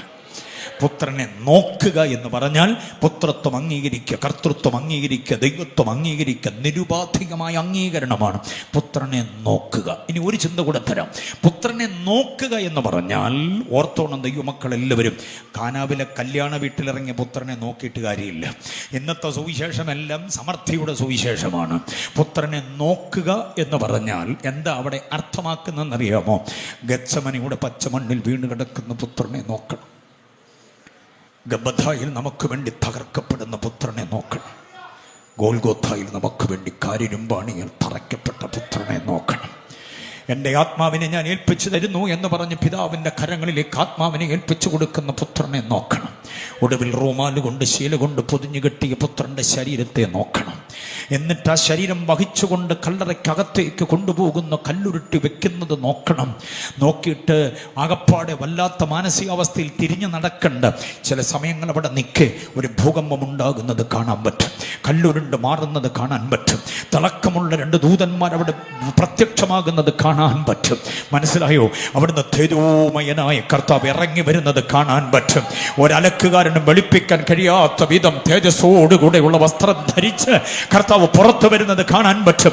റോമാ സാമ്രാജ്യത്തിന്റെ എല്ലാവിധമായ മോഹനങ്ങളെ, അവരുടെ താല്പര്യങ്ങളെ കാറ്റിൽ പറത്തിക്കൊണ്ട് യഹൂദ മതമേലധ്യക്ഷന്മാരുടെ സകല സ്വാർത്ഥതകളെയും ഉടച്ച് തരിപ്പണമാക്കിക്കൊണ്ട് എൻ്റെ കർത്താവ്, ഹേ മരണമേ നിന്റെ ദൈവം എവിടെ എന്ന് ചോദിച്ചുകൊണ്ട് ഉയർത്തെഴുന്നേറ്റ് വരുന്ന പുത്രനെ നോക്കണം. അവനെ നോക്കുന്നവൻ അവനിൽ വിശ്വസിക്കണം. ഹല്ലേലൂയ. യേശുവിനെ നോക്കി യേശുവിനെ വിശ്വസിക്കുന്നവർക്ക് എന്തൊക്കെ കിട്ടുമെന്നും കൂടെ ഞാൻ വേഗം പറയാം. സ്തോത്രം. വാക്യങ്ങൾ നിങ്ങൾ കുറിച്ചെടുത്തോണം, വായിപ്പിക്കുന്നില്ല ഞാൻ. സ്തോത്രം. പുത്രനിൽ വിശ്വസിക്കുന്നവന് കിട്ടുന്നത് എന്തൊക്കെയാണ്? 1 2 3 4 5 6 എന്നിങ്ങനെ പറയാം. ശ്രദ്ധിച്ചു. 1, പുത്രന്റെ നാമത്തിൽ വിശ്വസിക്കുന്നവന് പാപമോചനം. സ്തോത്രം. പറയാമോ? അപ്പോസ്തലപ്രവൃത്തി 10:43 വാക്യം. പാപമോചനം. പുത്രനിൽ വിശ്വസിക്കുന്നവന് മാത്രമേ പാപമോചനം കിട്ടൂ. കുന്നുകയറി മലയിറങ്ങി പുഴ താണ്ടി കടൽ നീന്തി ദേഹദണ്ഡന പ്രക്രിയകൾ ചെയ്ത് പാപമോചനത്തിന് വഴിയൊരുക്കുന്ന മതങ്ങളുടെ വ്യർത്ഥമായ പഠിപ്പിക്കലുകളിൽ വകഞ്ഞു മാറ്റിയിട്ട് നമ്മൾ ഉറക്കെ പറയുന്നു, പുത്രനിൽ നോക്കി അവന്റെ നാമത്തിൽ വിശ്വസിക്കുന്നവന് പാപമോചനം. ആ പാപമോചനം പ്രാപിച്ചവർ കർത്താവിനെ സ്തുതിച്ചേ. 2, പുത്രനിൽ വിശ്വസിക്കുന്നവന് നിത്യജീവൻ. യോഹന്നാന്റെ സുവിശേഷം 3:15, 3:35 വാക്യങ്ങൾ. 3:39, 3:15, 3:39. പുത്രനിൽ വിശ്വസിക്കുന്നവൻ എന്തോ ഉണ്ട്? നിത്യജീവനുണ്ട്. മനസ്സിലായി? അതുകൊണ്ട് പുത്രനിൽ വിശ്വസിക്കണം എന്ന് പറഞ്ഞിരിക്കുക. അപ്പൊ പാപമോചനമുണ്ട്, നിത്യജീവനുണ്ട്. ഇനി കേൾക്കണോ? പുത്രനിൽ വിശ്വസിക്കുന്നവന് പുത്രത്വമുണ്ട്. ഗലാത്യലേഖനം 3:26.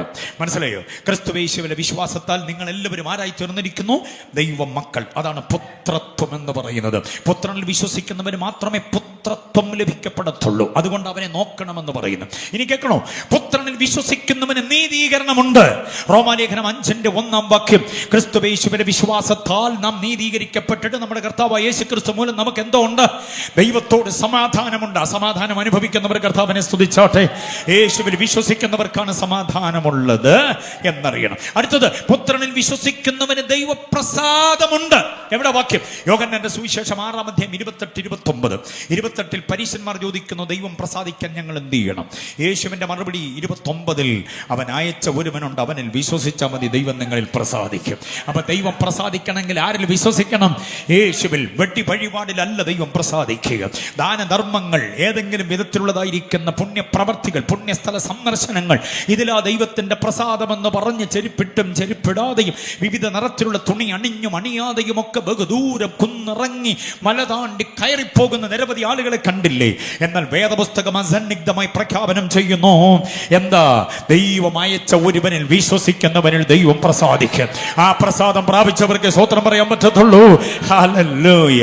അപ്പൊ പുത്രനിൽ വിശ്വസിക്കണം എന്ന് പറഞ്ഞിട്ട് പറയുക, അങ്ങനെ വിശ്വസിക്കുന്നവൻ എന്തോ ഉണ്ടാകുമെന്ന? നിത്യജീവൻ ഉണ്ടാവും. വിശ്വാസത്തിന്റെ സംസ്കാര തനിമ സൂക്ഷിച്ചുകൊണ്ട് ജീവിക്കാൻ കഴിയണം. അവന് നിത്യജീവൻ ഉണ്ടാവും. നിത്യജീവൻ പ്രാപിച്ചവനെ അടുത്ത ഒരു പ്രോമിസ് അവിടെ പറയുന്നത് കേട്ടോ. ഏതാ? 40 വാക്യത്തിൽ പറയുന്നു, അവനെ ഞാൻ ഒടുക്കത്തെ നാളിൽ ഉയർപ്പിക്കും. കല്ലറയ്ക്ക് പിടിച്ചു വെക്കാൻ പറ്റില്ല, കല്ലറയ്ക്ക് ഒതുക്കി വെക്കാൻ പറ്റില്ല. നാട്ടുകാരും വീട്ടുകാരും കൂട്ടുകാരും നാട്ടുകാരും കൂടെ പണിതുറപ്പിച്ച കനത്ത സ്ലാബ് ഉണ്ടല്ലോ കല്ലറയുടെ, ആ കനത്ത സ്ലാബിനെ നമ്മളൊരു കമ്പിളി പുതപ്പ് പോലെ എടുത്തു മാറ്റി പുറത്തു വരുന്നൊരു ദിവസമുണ്ട്. കർത്താവ് പറയുന്നു, ഒടുക്കത്തെ നാളിൽ ഞാനവനെ ഉയർപ്പിക്കും. ആ പ്രത്യാശയുള്ളവർ കർത്താവിനെ സ്തുതിച്ചാട്ടെ. ഹല്ലേലൂയ. ആഴക്കുഴിയിലേക്ക് ഇറക്കി വെച്ചതാണെങ്കിലും അവിടെ നമ്മൾ ഉയർത്തു വരും. അതൊരു വലിയ വാഗ്ദത്തമാണ്. അപ്പൊ പുത്രനിലെ വിശ്വാസമാണ് ഉയർപ്പിന് കാരണമാകുന്നത്. സ്തോത്രം. ആ ചിന്ത അങ്ങനെ വിടുന്നു. അപ്പോൾ ഒരു കാര്യം കൂടെ പറയാം, വിശ്വാസത്തിന്റെ സംസ്കാരത്തിൽ ജീവിച്ചോണം. വിശ്വാസം ഒരു സംസ്കാരമാണ്. ബൗദ്ധികമായിരിക്കുന്ന ഒരു ഇടപാട് മാത്രമല്ല വിശ്വാസം. വിശ്വാസം ഒരു സംസ്കാരമാണ്. അതിൽ നിറഞ്ഞു നിൽക്കാൻ പറ്റണം. ഓക്കെ, രണ്ടാമത്തെ യോഗ്യത പറയുക. ഓക്കെ, രണ്ടാമത്തെ യോഗ്യത തേജസ്സിൽ വെളിപ്പെടുന്ന കർത്താവിനോടൊപ്പം ചേരണമെങ്കിൽ രണ്ടാമതൊരു യോഗ്യതയുണ്ട്. സാർ വായിക്കുന്ന വാക്യം അതെന്ന് പറയുന്നത് റോമാലേഖനം 6-ാം അധ്യായം. റോമാലേഖനം 6-ാം അധ്യായം അതിന്റെ 5-ാമത് വാക്യമാണ്. അവന്റെ മരണത്തിന്റെ സദൃശ്യത്തോട് നാം ഏകീഭവിച്ചവരായെങ്കിൽ പുനരുത്ഥാനത്തിന്റെ സദൃശ്യത്തോടും ഏകീഭവിക്കും. ഹല്ലേലൂയ. അവന്റെ മരണത്തിന്റെ സാദൃശ്യത്തോട് ഏകീഭവിച്ചവരായെങ്കിൽ മാത്രമേ എന്തോ ചെയ്യത്തുള്ളൂ? പുനരുത്ഥാനത്തിന്റെ കനത്തൊരു ദൈവശാസ്ത്രമാണ്. ശ്രദ്ധിച്ചു കേട്ടോണം. കർത്താവിന്റെ മരണത്തോട് ഏകീഭവിക്കുക എന്ന് പറഞ്ഞാൽ സ്നാനപ്പെടുക എന്നതിന്റെ അർത്ഥം. അവന്റെ മരണമടക്ക പുനരുത്ഥാനത്തോട് ഏകീഭവിക്കുന്ന ഒരേ ഒരു കർമ്മം ഏതാ? സ്നാനമാ. അതിനോട് ഏകീഭവിച്ചവർക്ക് മാത്രമേ എന്തിനോട് ഏകീഭവിക്കാൻ പറ്റൂ? സ്നാനപ്പെട്ടില്ല എന്താ ഉദ്ദേശിച്ച് സ്വർഗത്തിൽ പോകത്തില്ലെന്ന് ചോദിക്കും. പോകത്തില്ലെന്ന് തന്നെ എൻ്റെ മറുപടി. പെന്തക്കോസ്തുകാർ തട്ടിക്കൂട്ടിയതല്ല ആൻറ്റി സ്നാനം എന്ന് പറയുന്ന ഇടപാട്. മനസ്സിലായില്ലേ? ഇന്ന് രാത്രി ആരെങ്കിലും സ്നാനം എന്ന് പറയുന്ന വിഷയത്തെ അവജ്ഞയോടെ കാണുന്നെങ്കിൽ ഓർത്തോണം, പുനരുത്ഥാനത്തിന്റെ സാദൃശ്യത്തോടെ ഏകീഭവിക്കാൻ മരണത്തിന്റെ സാദൃശ്യത്തോടെ ഏകീഭവിച്ചേ പറ്റൂ. അതാണ് സ്നാനം. ഇനി അതിന്റെ വിശദീകരണം പറയാം. ശ്രദ്ധിച്ചു കേട്ടോണം. അടുത്ത വാക്യം ശ്രദ്ധിച്ചോണം. റോമാലേഖനം 3-ന്റെ 5-ാമത് വാക്യമാണ് വായിച്ചു കേട്ടത്. പുനരുത്ഥാനത്തിന്റെ സാദൃശ്യത്തോട് ഏകീഭവിക്കണമെങ്കിൽ മരണത്തിന്റെ സാദൃശ്യത്തോട് എന്തോ ചെയ്യണം? ഏകീഭവിക്കണം. ഇനി 2 വാക്യം കൊണ്ട് അതിന്റെ കൂട്ടത്തിൽ ചേർത്തോണം. റോമാലേഖനം 6-ന്റെ 3-ാം വാക്യം യേശുക്രിസ്തുവിനോട് ചേരുവാൻ. ബാക്കി പറ. സ്നാനമേറ്റ. അപ്പൊ സ്നാനമേറ്റത് എന്തിനാ? യേശുക്രിസ്തുവിനോട് ചേരുവാനാണ്. ഇനി ഗലാത്യലേഖനം 3-ന്റെ 27-ാം വാക്യം ക്രിസ്തുവിനോട് ചേരുവാൻ സ്നാനമേറ്റ നിങ്ങൾ എല്ലാവരും ക്രിസ്തുവിനെ. ഈ 2 വാക്യം മറക്കരുത്. ക്രിസ്തുവിനോട് ചേരുവാൻ. ഏതൊക്കെ വാക്യം? റോമർ 6-ന്റെ 3-ാം വാക്യം, ഗലാത്യർ 3-ന്റെ 27-ാമത് വാക്യം. ഈ 2 വാക്യങ്ങളിൽ ആരോട് ചേരാനാ? ക്രിസ്തുവിനോട് ചേരാൻ. ക്രിസ്തുവിനോട് ചേരാൻ. എൻ്റെ ചോദ്യം, ക്രിസ്തുവിനോട് ചേർന്നാൽ നാം ആരായി മാറും? ക്രിസ്തുവിനോട് ചേരുന്നവൻ ക്രിസ്തുവുമായി എന്തുമാകും? ഏക നോ, ശരീരമല്ല. ഏക ശരീരമാകുന്നു എന്ന് പറയുന്ന ഉൽപ്പത്തി 2-ന്റെ 24-ാം വാക്യം. പുരുഷൻ അപ്പനെയും അമ്മയും വിട്ടുപിരിഞ്ഞ് ഭാര്യയോട് പറ്റിച്ചേരും, ഇരുവരും ഒരു ശരീരം, ദേഹമായി മാറും. പക്ഷേ കർത്താവിനോട് പറ്റിച്ചേരുന്നതിൻ്റെ അവസ്ഥയെക്കുറിച്ച് പറയുന്നൊരു വാക്യമുണ്ട്, ഗംഭീരമായ വാക്യം. 1 കൊരിന്ത്യർ 6-ന്റെ 17-ാം വാക്യം.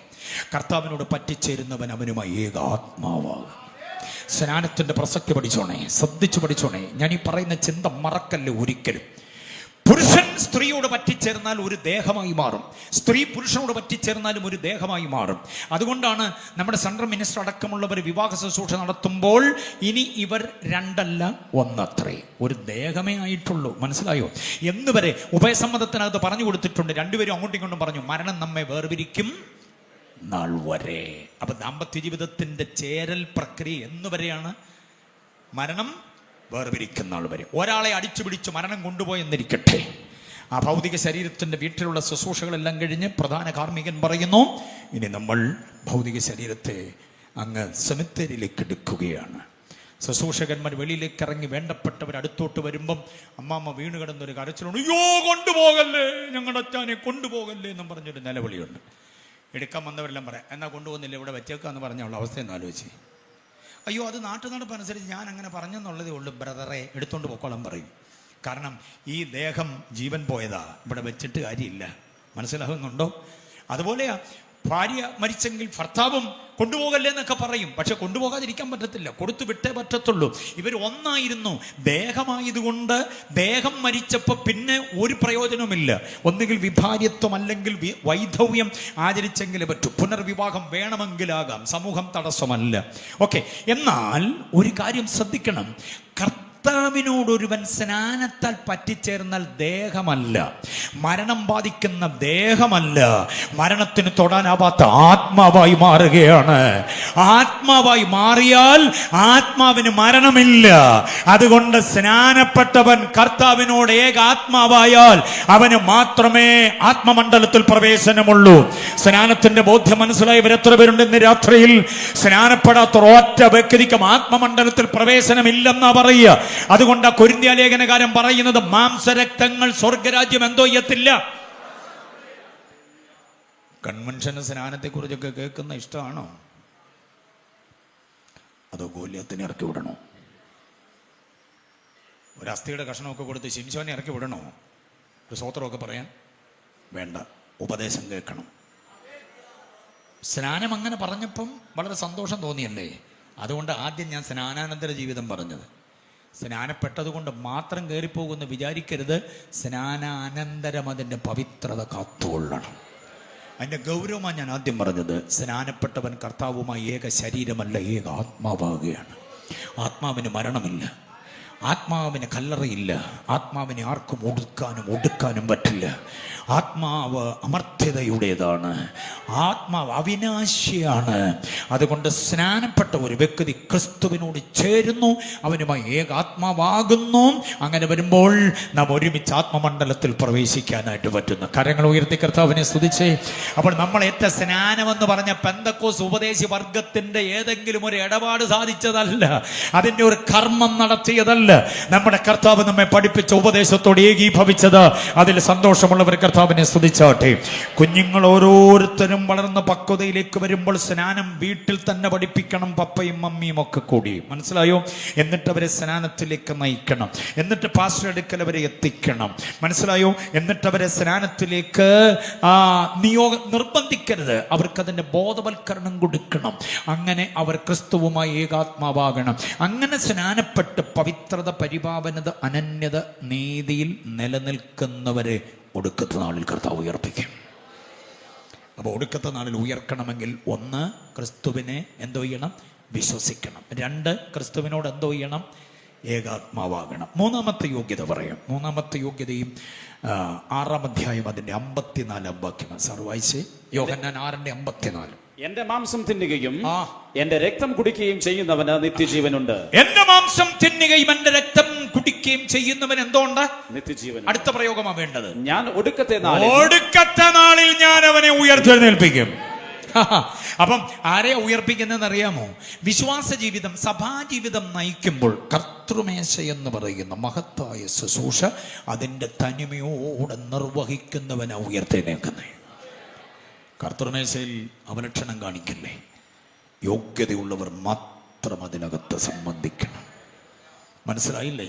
അവരെ ഞാൻ ഒടുക്കത്തെ നാളിൽ എന്തോ ചെയ്യുമെന്ന ഉയർത്തെഴുന്നേൽപ്പിക്കാം. നമുക്ക് കർത്തൃമേശ ഒരു ആഘോഷമായി മാറിയിട്ടുണ്ട് ഇപ്പോൾ, അല്ലേ? എല്ലാവരും അതിനകത്ത് അങ്ങ് പങ്കാളി. ഞാൻ എടുത്തില്ല എന്നെ വിചാരിക്കുമെന്ന് ഓർത്ത് അത് അതിനകത്ത് പങ്കുചേരുക. പണി വാങ്ങിച്ച് കെട്ടരുത്. ഞാനൊരു കാര്യം തുറന്നു പറയാം. ശലേം രാജാവായിരിക്കുന്ന മൽക്കിസദേക്ക് ഒരു തളികയിൽ അപ്പവും വീഞ്ഞുമായി നിൽപ്പുണ്ട്. ആർക്കാണ് സാർ ഇതിന്? ആർക്കും കൊടുക്കാൻ വേണ്ടി? ഞങ്ങൾക്ക് തരാമോ എന്ന് ചോദിച്ചാൽ അദ്ദേഹം നോ, നിങ്ങൾക്ക് ആർക്കുമുള്ളതല്ല. പിന്നാർക്കായത്? ജയിച്ചു കയറി വരുന്നവന് കൊടുക്കാനുള്ളതാണ്. 5 രാജാക്കന്മാരെ തോൽപ്പിച്ചോടിച്ച് ജയാളിയായി ഇപ്പോൾ ഒരുവൻ കയറി വരും, അവന് കൊടുക്കാൻ. ആരാ അത്? ഇവിടെ നിൽക്ക് കാണിച്ചു തരാം, ഇവിടെ നിൽക്ക് കാണിച്ചു തരാം. അങ്ങനെ ഇരിക്കുമ്പോൾ വിജയശ്രീലാളിതനായി ഒരുവൻ കയറി വരുന്നു. ആരാ അത്?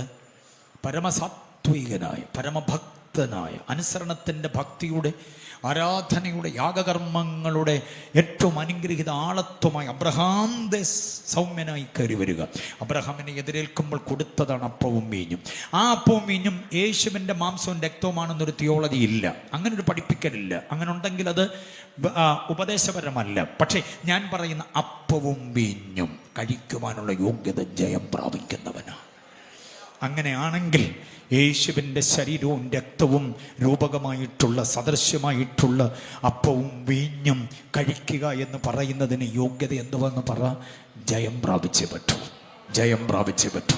അങ്ങനെ ജയത്തോടുകൂടെ ഇത് അനുഭവിച്ചവനെ ഞാൻ ഒടുക്കത്തെ നാളിൽ ഉയർപ്പിക്കുമെന്നാണ്. കുശുമ്പ്, കുന്നായ്മ, ഈർഷ്യ, പക, ക്രോധം ആദിയായ വിമർശന, വിരോധ, വിദ്വേഷങ്ങൾ, നാത്തൂനും മിണ്ടുന്നില്ല, അമ്മാവിയമ്മയും മരുമകളും തമ്മിൽ മിണ്ടുന്നില്ല. പക്ഷേ അങ്ങോട്ട് നീട്ടിക്കൊടുക്കുന്ന അപ്പക്കഷണങ്ങളിൽ ഏറ്റവും വലിയതായി എടുത്ത് തിന്നുന്നേ പണി ഉറപ്പാകും. മനസ്സിലായോ? പൗലോസ് പറയുന്നൊരു ഭയങ്കര കാര്യമുണ്ട്. എന്തുവാണെന്നറിയാമോ? തിന്നുന്നവൻ തനിക്ക് താൻ എന്തോ തിന്നുന്നു. ഒയ്യോ, അതെന്നാ സംഭവം എന്നറിയാമോ? തനിക്ക് താൻ ശിക്ഷാവധി തിന്നുകയും കുടിക്കുകയും ചെയ്യും. 2-ാം ദിവസം കൺവെൻഷൻ കഴിഞ്ഞിട്ട് വന്ന എല്ലാവർക്കും ഇവിടെ ചിക്കൻ ബിരിയാണി ഉണ്ടെന്നിരിക്കട്ടെ. ഇല്ല, അങ്ങനെ ഉണ്ടെന്നിരിക്കട്ടെ. യോഗം കഴിഞ്ഞ് നമ്മളെല്ലാം കൂടെ ഗ്രൗണ്ടിൽ നിന്ന് വട്ടം ചിക്കൻ ബിരിയാണി കഴിക്കുക. സെൻട്രൽ പാസ്റ്റർ എല്ലാവരും അനുമോദിച്ചു, സെൻട്രൽ സെക്രട്ടറിയെ, വൈസ് പ്രസിഡന്റിനെ ഒക്കെ നമ്മൾ അനുമോദിച്ചു. ഗംഭീരമോ ഭയങ്കര ടേസ്റ്റാ, എവിടെ ഇത് ഓർഡർ കൊടുത്തതെന്നൊക്കെ നമ്മൾ ചോദിച്ചു. എല്ലാവരും കഴിച്ചു കുടിച്ച് സന്തോഷമായി പോയി. വയനാട് കൺവെൻഷന് പോയത് നഷ്ടമായില്ല, ചിക്കൻ ബിരിയാണി കഴിച്ചാൽ ഞങ്ങൾ വന്നേന്ന് പറഞ്ഞു. അരമണിക്കൂർ കഴിയുമ്പോഴത്തേക്ക് നമ്മൾ ഞെട്ടിപ്പിക്കുന്ന ഒരു വിവരം അറിയുന്നു. നമ്മുടെ കൂടെ ചിക്കൻ ബിരിയാണി കഴിച്ച ഒരു പുള്ളി ഐസിയുവിലാണ്. എന്താ പറ്റിയെന്നറിയാമോ? ചിക്കൻ ബിരിയാണി കഴിക്കരുതാത്ത അസുഖമുള്ള ആളായിരുന്നു. മഞ്ഞപ്പിത്തോന്ന് കേട്ടിട്ടുണ്ടോ? അത് കൂടി നിന്ന സമയത്താ പുള്ളി എന്തോ കഴിച്ചേ? ഒരേ ചെമ്പിൽ നിന്ന് വിളമ്പിയ ചിക്കൻ ബിരിയാണി പുള്ളിക്കേ ദോഷമായുള്ളൂ, ബാക്കി ആർക്കും ദോഷമായില്ല. ഒരേ ബ്രെഡിന്റെ അല്പം കഴിച്ച ബാക്കി ആർക്കും ഒരു കുഴപ്പമില്ല. പാപത്തെ ജയിക്കാൻ കഴിയാഞ്ഞവൻ മൂക്കും കുത്തി വീണു. അത് നടത്തിയ ദൈവദാസന്റെ കുഴപ്പമല്ല, കൂടെ കഴിച്ചവരുടെ കുഴപ്പമല്ല. നിന്നെ ശോധന ചെയ്യാഞ്ഞതുകൊണ്ട് പറ്റിയതാണ്. കർത്തൃമേശയിൽ പിഴവ് വരുത്തുന്ന ഒരു വ്യക്തിയും കർത്താവിന്റെ വരവിൽ എടുത്തുകൊള്ളപ്പെടത്തില്ല. എത്ര പേർക്ക് ബോധ്യമാകുന്നുണ്ട് ഞാൻ പറയുന്നത്? നമ്മുടെ പെരുന്നാളുകൾക്കെല്ലാം ഉണ്ടല്ലോ കർത്തൃമേശ, അല്ലേ? അങ്ങോട്ടും ഇങ്ങോട്ടുള്ള വഴക്കും വക്കാണും മൊബൈലിനകത്തൂടെ, വാട്സപ്പിനകത്തൂടെ, യൂട്യൂബിനകത്തൂടെ, ഫേസ്ബുക്കിനകത്തൂടെ അങ്ങോട്ടും ഇങ്ങോട്ടും ആവശ്യമില്ലാത്തത് എല്ലാം പറഞ്ഞിട്ട് വട്ടം ഇരുന്ന് ഇതും കൂടെ തിന്നിട്ടാ പോന്നേ. ഒരു സോറി പോലും പറയാതെ. ഇതിനൊക്കെ വരാൻ പോകുന്ന ശിക്ഷാ നടപടി കാണേണ്ടത് തന്നെയാണ്. ആവശ്യമില്ലാത്ത ദോഷമൊന്നും വരുത്തി വെക്കാതിരിക്കാൻ വിശുദ്ധ ഭോജ്യങ്ങൾ കഴിക്കുന്നതിന് യോഗ്യത വേണം. നന്നായി കഴുകണം. വേറൊരാളെ കഴുകാൻ പറ്റത്തില്ല, നാം സ്വയം കഴുകണം. അതിനാ പൗലോസ് ഒരു പദം ഉപയോഗിക്കുന്നു, തന്നെത്താൻ ശോധന ചെയ്തിട്ട് ഇത് കഴിക്കാവൂ. അപ്പൊ അങ്ങനെ കഴിക്കുന്നവന്, എൻ്റെ മാംസം തിന്നുകയും എൻ്റെ രക്തം കുടിക്കുകയും ചെയ്യുന്നവനെ ഞാൻ ഒടുക്കത്തെ നാളിൽ എന്തോ ചെയ്യും? അപ്പോൾ ഉയർത്തെഴുന്നേൽക്കണമെന്നുണ്ടെങ്കിൽ ഈ അപ്പവും വീഞ്ഞും കഴിക്കുന്നതിൻ്റെ യോഗ്യത നിലനിർത്തണം. കരങ്ങൾ ഉയർത്തി കർത്താവിനെ സ്തുതിച്ചാട്ടെ. Price the Lord. സമയം വേഗം മുൻപോട്ട് പോവുകയാണ്. അടുത്ത ഒരു ചിന്ത കൂടെ പറയാം. അടുത്തത് വളരെ അപ്പം ആദ്യം പറഞ്ഞതൊന്നും മറക്കരുത്. യോഹന്നാൻ 6:40 പുത്രനെ നോക്കണം, പുത്രനെ വിശ്വസിക്കണം. രണ്ടാമത് പറഞ്ഞത് മറക്കരുത്, പുത്രനോട് എന്തോ ചെയ്യണം? ചേരണം സ്നാനത്താൽ. അടുത്തത് കർത്തൃമേശ ഭോജ്യം ഭക്തിയോടെ അനുഷ്ഠിക്കാൻ കഴിയണം. അതിനകത്തൊരു പിഴവും വരാൻ പാടില്ല. അങ്ങനെ ജീവിതത്തെ സംശുദ്ധമായി സുതാര്യമായി കാക്കുന്നവന്റെ ശരീരമാണ് ഉയർക്കാൻ യോഗ്യതയുള്ളത്. അപ്പൊ തേജസ്സിൽ പ്രത്യക്ഷനാകുന്ന കർത്താവിനോടൊപ്പം തേജസ്സിൽ വെളിപ്പെടണമെങ്കിൽ 3 യോഗ്യതകളായി. 4മതൊരു യോഗ്യത ഘനമുള്ളത്. കേട്ടോണേ സാറേ, വായിച്ച് 1 കൊരിന്ത്യർ ലേഖനം 6-ാം 13-14 വാക്യങ്ങൾ. ഭോജ്യങ്ങൾ വയറ്റിനും വയറ് ഭോജ്യങ്ങൾക്കും ഉള്ളത്, എന്നാൽ ദൈവം ഇതിനെയും അതിനെയും ഇല്ലായ്മയാക്കും. അടുത്തത് ശരീരമോ ദുർനടപ്പിനല്ല. ശ്രദ്ധിച്ചു കേട്ടോണം ആ ഭാഗം. ശരീരമോ എന്തിനല്ല? ദുർനടപ്പിനല്ല, കർത്താവിനത്രേ. കർത്താവിനാ ശരീരം. അടുത്തത് കർത്താവ് ശരീരത്തിനും. ഇത്രയും കാര്യം 13-ാം വാക്യത്തിൽ പറഞ്ഞിരിക്കുക. ശരീരം ദുർനടപ്പിനല്ല, ശരീരം കർത്താവിനാണ്, കർത്താവ് ശരീരത്തിനും. എല്ലാം കേട്ടോണം, പെണ്ണുമാണും കേട്ടോണം, മുതിർന്നവരും ഇളമുറക്കാരും കേട്ടോണം. നമുക്കൊരു ശരീരമുണ്ട്. സ്വന്തം ശരീരത്തിൽ സംതൃപ്തിയുള്ള എത്ര പേരുണ്ട്? ചുമ്മാ പറയരുത്. സ്വന്തം ശരീരത്തിൽ സംതൃപ്തി ഉണ്ടോ? കണ്ണാടിയുടെ മുമ്പിൽ നിന്ന് പെറുവിറുക്കുന്ന കണ്ടിട്ടുണ്ടോ ചിലർ? എൻ്റെ ഒരു മൂക്ക്, എൻ്റെ ഒരു കവിൾ, എൻ്റെ ഒരു നെറ്റിത്തടം, ഒരു ടിന്ന് പൗഡർ ഉണ്ടെങ്കിലും തേച്ച് പിടിപ്പിക്കാൻ പറ്റത്തില്ല. എത്ര ക്രീം വേണം, ഇത്ര വേണ്ടായിരുന്നു, ആ നെറ്റി പോലെ, ആ മൂക്ക് പോലെ, ആ കവിള് പോലെ മതിയായിരുന്നു എന്നൊക്കെ ഒരു ഉള്ളിലൊരു വല്ലാത്ത പരിദേവനമില്ലേ? അങ്ങനെ പരാതിയും പരിദേവനും പറഞ്ഞ് റോഡിലിറങ്ങിയപ്പോൾ വണ്ടി അതിൻ്റെ പാട്ടിന് പോയി. പിന്നെ ഒരു ഓട്ടോ കൈ കാണിച്ച് നിർത്തിയപ്പോഴാണ് സ്ഥലത്ത് എത്താൻ പറ്റിയത്. അങ്ങനെയൊക്കെ എത്രയോ അബദ്ധം പറ്റിയിട്ടുണ്ട്. സ്വന്തം ശരീരത്തിൽ സംതൃപ്തി വേണം. നമുക്ക് പറ്റിയതെല്ലാം കർത്താവ് തന്നിട്ടുണ്ട്. അങ്ങനെ വിശ്വസിക്കാൻ എത്ര പേർക്ക് പറ്റും? കോട്ടയത്തൊരു കൺവെൻഷൻ കഴിഞ്ഞ് അവസാനത്തെ പാട്ട് കേൾക്കാറായി കാഹളധ്വനി, പാട്ടുകാരെ പാട്ടേൽപ്പിച്ചു. വേർത്ത് കുളിച്ച് ഞാൻ വെളിയിലോട്ടിങ്ങനെ ഇറങ്ങി, പന്തലിന് വെളിയിൽ ഇങ്ങനെ നിൽക്കുക. അപ്പോൾ കുറേ ചെറുപ്പക്കാരവിടെ നിൽപ്പുണ്ട്. അതിലൊരു ചെറുപ്പക്കാരൻ്റെ കമൻറ്റ് ഞാൻ ലൈവ് കേൾക്കുക, എൻ്റെ പ്രസംഗത്തെക്കുറിച്ചുള്ളൊരു കമൻറ്റ്. പുളകിതനായിപ്പോയി ഞാൻ. അവൻ പറയുന്ന കമൻറ്റ് എന്താണെന്നറിയും? സൂപ്പർ പ്രസംഗമായിരുന്നു, ഇങ്ങനെ വേണം പ്രസംഗിക്കാൻ. പ്രസംഗാൻ അടുത്ത് നിൽക്കുന്നതെന്ന് പുള്ളിക്ക് മനസ്സിലായില്ല. ഞാൻ സ്റ്റേജിൽ നിന്ന് ഇറങ്ങി ചെന്ന് നിന്നാണെന്ന് പുള്ളിക്ക് മനസ്സിലായില്ല. അപ്പം അറിയാതെ പറഞ്ഞു പോയതാണ്. അപ്പോൾ ഈ മൈക്കിൻ്റെ സൗണ്ടൊക്കെ ഉണ്ട്, പുള്ളി ഒച്ചത്തിൽ പറഞ്ഞു, ഇങ്ങനെ വേണം പ്രസംഗം, സൂപ്പർ പ്രസംഗമായിരുന്നു. എനിക്കങ്ങ് അഭിമാനം തോന്നി. അവൻ്റെ കൂട്ടുകാരൻ പറയുക, പ്രസംഗമൊക്കെ കൊള്ളാം, പക്ഷേ നിറം കൊണ്ട് പോയെന്ന്. പ്രസംഗം കൊള്ളാം, പക്ഷേ ഞാനങ്ങ് വല്ലാതായിപ്പോയി. പിന്നെ ഒരു പരുവത്തിൽ ഞാൻ വീട്ടിൽ വന്നു. എൻ്റെ മുഖമൊക്കെ കണ്ടപ്പോൾ ഭാര്യ എന്നോട് എന്നാ പറ്റി, പ്രസംഗം എട്ട് നില പൊട്ടിയോ? ഞാൻ പറഞ്ഞു കർത്താവ് കരങ്ങൾ ഉപയോഗിച്ചു ശക്തമായി. പിന്നെ എൻ്റെ മുഖത്തൊരു വാട്ടം. അപ്പം ഞാൻ ഈ സംഭവം പറഞ്ഞു. പുള്ളിക്കാരി എന്നോട് പറഞ്ഞു, പറഞ്ഞവനോട് പോയി പണി നോക്ക്, നിങ്ങൾ സുന്ദരനല്ലേ. അപ്പോഴാണ് എനിക്ക് ആശ്വാസമായത്. സ്വതന്ത്രം. അപ്പം നമ്മളെ ഇഷ്ടമുള്ള പലർക്കും ഇഷ്ടപ്പെടുന്ന ചില ഘടകങ്ങളുണ്ട്, ഇഷ്ടപ്പെടാത്ത കുറേ ഘടകങ്ങളുണ്ട്. ഇതൊന്നും നമ്മളെ ബാധിക്കരുത്. നമുക്ക് വേണ്ടതൊക്കെ കർത്താവ് തന്നിട്ടുണ്ട്. പറ്റിയ നിറം, പറ്റിയ നീളം, പറ്റിയ വണ്ണം, പറ്റിയ അവയവ വ്യവസ്ഥിതികൾ, ഇതൊക്കെ കർത്താവ് നമുക്ക് യോജിച്ച് തന്നിട്ടുണ്ട്. മനസ്സിലായോ? നമ്മുടെ ശരീരം ഏറ്റവും പ്രധാനമാണ്. ഈ ശരീരം ദുർനടപ്പിന് വിട്ടുകൊടുക്കരുത്. എന്തിനു കൊടുക്കരുതെന്നാ? ഈ ശരീരത്തെ കർത്താവിന് കൊടുക്കണം. ദുർനടപ്പെന്ന പദത്തിൻ്റെ അർത്ഥം മനസ്സിലായിട്ടുണ്ടോ? പാസ്റ്റർമാർ പഠിപ്പിച്ചിട്ടുണ്ടോ? ഇടവകയെ മലയാള പദം ദുർനടപ്പെന്ന് പറഞ്ഞാൽ രണ്ടർത്ഥങ്ങളുണ്ട് അതിന്. ഒന്ന് പരസംഗം, രണ്ട് വ്യഭിചാരം. പരസംഗം എന്ന പദവും വ്യഭിചാരം എന്ന പദവും കൂടെ ഒരുമിച്ച് ഉൾച്ചേർത്തിട്ടുള്ള ഒറ്റ പദമാണ് ദുർനടപ്പ്. പഠിക്കണം പദപഠനം, എറ്റിമോളജി. പദപഠനം പഠിക്കുമ്പോൾ പരസംഗം പിന്നെ വ്യഭിചാരം, ഇത് രണ്ടും കൂടി ഒരുമിച്ച് ചേർന്നുള്ള ഒറ്റ പദമാണ് ഏത്? ദുർനടപ്പ്. ഇനി ഇത് രണ്ടും തമ്മിലുള്ള വ്യത്യാസം എന്താണെന്ന് പറയാം. പരസംഗം എന്ന് പറഞ്ഞാൽ അവിവാഹിതാവസ്ഥയിലെ ലൈംഗിക ഭാവമാണ്. വിവാഹം കഴിക്കുന്നതിന് മുൻപ് ആണോ പെണ്ണോ അവരുടെ ശരീരത്തെ ലൈംഗികതയ്ക്ക് വിട്ടുകൊടുത്താൽ അതാണ് പരസംഗം. തല്ലു വാങ്ങിക്കും, ഉറപ്പാണ്. നീ ചതിക്കുന്നത് നിന്റെ മാതാപിതാക്കളെ, നീ ചതിക്കുന്നത് നിന്റെ സൺഡേ സ്കൂൾ അധ്യാപകരെ, നീ ചതിക്കുന്നത് നിന്റെ പാസ്റ്ററെ, കുടുംബത്തെ, നീ ചതിക്കുന്നത് നിന്റെ കൂട്ടുവിശ്വാസികളെ, അതിലുപരി നീ ചതിക്കുന്നത് സർവശക്തനായവനെ, അതിലുപരി നീ ചതിക്കുന്നത് നിനക്ക് നാളെ ദൈവം തരാൻ പോകുന്ന ജീവിത പങ്കാളിയാണ്. അതുകൊണ്ട് അവിവാഹിതാവസ്ഥയിൽ എന്തോ പാടില്ല? ലൈംഗികത പാടില്ല. സെക്സ് എന്ന് പറയുന്ന ശരീരത്തിൻ്റെ ഒരു വിശപ്പാണ്. അത് മാറേണ്ടതിന് ദൈവം ഒരുക്കിയ dining hall, dining table, dining മുറിയാണ് ദാമ്പത്യ ജീവിതം. ദാമ്പത്യ ജീവിതത്തിലൂടെ അല്ലാതെ സെക്സ് എന്ന വിശപ്പ് ശമിക്കാൻ അനുവദിക്കരുത്. കാണുന്നതും കേൾക്കുന്നതും അറിയുന്നതും ഒക്കെ നമുക്ക് ഭോഗാലസ്യമായ നിയോഗമുണ്ടാക്കുന്നതാകാം. പക്ഷേ എനിക്കൊരു ജീവിത പങ്കാളിയെ ദൈവം തരാനിരിക്കുന്നതേ ഉള്ളൂ. എൻ്റെ ശരീരം അവൾക്ക് വേണ്ടിയാണ്, അവന് വേണ്ടിയാണെന്ന ഉൾബോധത്തോടെ ജീവിക്കാതെ അവസരത്തിൻ്റെ ആനുകൂല്യം മുതലെടുത്ത് സെക്സിലേക്ക് ശരീരത്തെ അവിവാഹിതാവസ്ഥയിൽ വിട്ട അതാണ് പരസംഗം. മനസ്സിലായല്ലോ? ഓക്കെ, ഞാൻ തുറന്നു പറയുകയാണ്. ഓക്കെ, രണ്ടാമത് വ്യഭിചാരം. എന്താണ് വ്യഭിചാരം എന്നറിയാമോ? വ്യഭിചാരം എന്ന് പറഞ്ഞാൽ വിവാഹാനന്തര ലൈംഗിക ഭാവം. വിവാഹ ജീവിതത്തിൽ ലൈംഗികത അനുവദനീയമാണ്. പക്ഷേ അത് പാപമാകുന്ന എപ്പോഴാണെന്നറിയാമോ? ഭാര്യ അറിയാതെ ഭർത്താവ് അബദ്ധ സഞ്ചാരം ചെയ്താൽ, ഭർത്താവ് അറിയാതെ ഭാര്യ പരപുരുഷനെ പ്രാപിച്ചാൽ, ഭാര്യ അറിയാതെ ഭർത്താവ് അന്യസ്ത്രീഗമനം നടത്തിയാൽ അതിനെയാണ് വ്യഭിചാരമെന്ന് പറയുക. ആടി ഉറപ്പാണ്, ഒരു രക്ഷയുമില്ല, ദാക്ഷിണ്യമില്ല. കാരണം എന്താണെന്നറിയാമോ? വിവാഹത്തിൽ ഇതേപോലൊരു ഓഡിറ്റോറിയത്തിലായിരിക്കുമല്ലോ നമ്മുടെ വിവാഹം, അല്ലെങ്കിൽ ചർച്ചിനകത്തായിരിക്കുമല്ലോ. അഭിഷക്ത ദൈവദാസന്മാരുടെ ഒരു ഗണമുണ്ട്. വളർത്തി വലുതാക്കിയ മാതാപിതാക്കൾ 4 പേരുണ്ട്. ബന്ധുമിത്രാദികൾ ചാർച്ചക്കാരുണ്ട്. സർവോപരി പരിശുദ്ധ തൃത്വമുണ്ട്, ദൂതഗണങ്ങളുണ്ട്. അവരോടാണ് നമ്മൾ പറഞ്ഞത് ഞാൻ നിന്നെ മാത്രം സ്നേഹിച്ചു.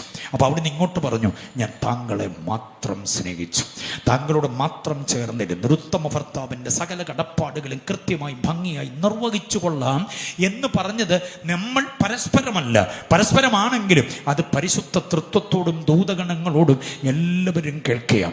ആ നിന്നെ മാത്രമെന്ന് പറഞ്ഞ മാത്രമെന്ന വേലിക്കെട്ട് പൊട്ടിച്ച് അബദ്ധ സഞ്ചാരം ചെയ്താൽ ആടി ഉറപ്പായിരിക്കും. അതാണ് വ്യഭിചാരം. അങ്ങനെ പിഴച്ചു പോകുന്ന ഒരുത്തൻ്റെയും ഒരുത്തിയുടെയും ശരീരം പുനരാഗമനത്തിൽ പൊങ്ങി വരത്തില്ല. തേജസ്സിൽ കർത്താവ് വെളിപ്പെടുമ്പോൾ അവനോടുകൂടെ തേജസ്സിൽ നമുക്ക് വെളിപ്പെടാൻ കഴിയണമെങ്കിൽ ഈ ശരീരത്തെ ദുർനടപ്പിന് വിട്ടുകൊടുക്കരുത്. എത്ര പേർക്ക് ബോധ്യമായി? ഇനി 13-ാം വാക്യം ഒന്നുകൂടെ പറയാം. ശരീരം ദുർനടപ്പിനല്ല, ശരീരം കർത്താവിനത്രേ, കർത്താവ് ശരീരത്തിനും. സാറേ 14-ാം വാക്യം ഒന്നുകൂടെ ഒന്ന് വായിച്ചേ. 14-ാം വാക്യം തുടങ്ങുന്നത് എന്നാൽ എന്നാൽ എന്ന് പറഞ്ഞാൽ എന്തുവാ? ശരീരത്തെ ദുർനടപ്പിന് വിട്ടുകൊടുക്കാതിരുന്നാൽ. ബാക്കി വായിച്ചേ. ദൈവം കർത്താവിനെ ഉയർപ്പിച്ചതുപോലെ നിങ്ങളുടെ മർത്യ ശരീരങ്ങളെ ഉയർപ്പിക്കും. നമ്മുടെ മർത്യ ശരീരങ്ങൾക്കൊരു ഉയർപ്പുണ്ടാകണമെങ്കിൽ ഈ ഭൂമിയിൽ ജീവിച്ച കാലം അത്രയും ഈ ശരീരത്തിൽ വ്യഭിചാരമോ ദുർനടപ്പോ ബാധിക്കപ്പെടാതെ ഉച്ച മുതൽ ഉള്ളങ്കാല് വരെയുള്ള ശരീര വ്യവസ്ഥിതി മുഴുവനും അത്യുന്നതനായ ദൈവത്തിന്റെ അഗ്നിമയമായ കണ്ണുകളുടെ മുമ്പിൽ അഗ്നിപ്രമാണത്തിന്റെ സംസ്കാരത്തിൽ സൂക്ഷിച്ചോണം. ബോധ്യമായവർ എത്ര പേരുണ്ട്? കരങ്ങൾ ഉയർത്തി കർത്താവിനെ സ്തുതിച്ചാട്ട്. ഇനി ഇത് സുവിശേഷമല്ലേ? അതുകൊണ്ട് ഒരു കരുണയുടെ ആലോചനയോട് കൂട്ടിച്ചേർക്കാൻ ദൈവാത്മാവ് നിയോഗം തരുന്നു. ഒരു വേള എപ്പോഴെങ്കിലും ഈ മാംസം ഒന്നിടറിപ്പോയിട്ടുണ്ടെങ്കിൽ, എപ്പോഴെങ്കിലും ഒരു സമയത്തേക്ക് ഭാര്യയെ മറന്നുപോയി, ഞാൻ ഭർത്താവിനെ മറന്നുപോയി, സാഹചര്യത്തിൻ്റെ സമ്മർദ്ദ ഫലമായി ഞാൻ അങ്ങനെ ഒരു തരംതാണലിലേക്ക് പോയി കർത്താവേ എന്നൊരു കുറ്റബോധം, ഒരു കൺഫെഷൻ ആത്മാർത്ഥമായി ഉണ്ടാക്കിയെടുത്താൽ മാനസാന്തരം ആഗ്രഹിക്കുന്ന കർത്താവ് കഴുകും. ആ പ്രാർത്ഥനയിൽ പതിവ് പല്ലവി തരണേ തരണേ തരണേ തരണേ, നോ, അത് മാറ്റി അങ്ങോട്ട് വെച്ചിട്ട് കഴുകണമേ കഴുകണമേ കഴുകണമേ എന്നെ കഴുകണമേ എന്ന് ഏൽപ്പിച്ചു കൊടുത്ത് കർത്താവ് കഴുകും. സംഭവിച്ചിട്ടുണ്ടാകാം ഭോഗാലസമായ ജീവിതത്തിൻ്റെ നാൾ വഴികളിൽ എപ്പോഴോ കാലിടറി. ദാവീദ് തന്നെ പറയുന്നു, എൻ്റെ കാലുകൾ ഏകദേശം ഇടറിപ്പോയി. കണ്ടോ? അങ്ങനെ ഇടറിപ്പോയിട്ടുണ്ടെങ്കിൽ അതൊരു കുറ്റബോധമായി മനസ്സിനെ വല്ലാതെ ബാധിക്കരുത്, മുറിവായി വിങ്ങലായി അകത്തുണ്ടാകരുത്. അതിനെ കഴുകുവാൻ കർത്താവിൻ്റെ കരങ്ങളിലേക്ക് ഏൽപ്പിച്ചു കൊടുത്തുകൊണ്ട് ഒരു ക്ഷമ പ്രാപിച്ചു കഴിഞ്ഞാൽ പുനരാഗമനത്തിൽ എടുത്തുകൊള്ളപ്പെടാൻ പറ്റും. ബോധ്യമായവർ കർത്താവിനെ സ്തുതിച്ചാട്ടെ.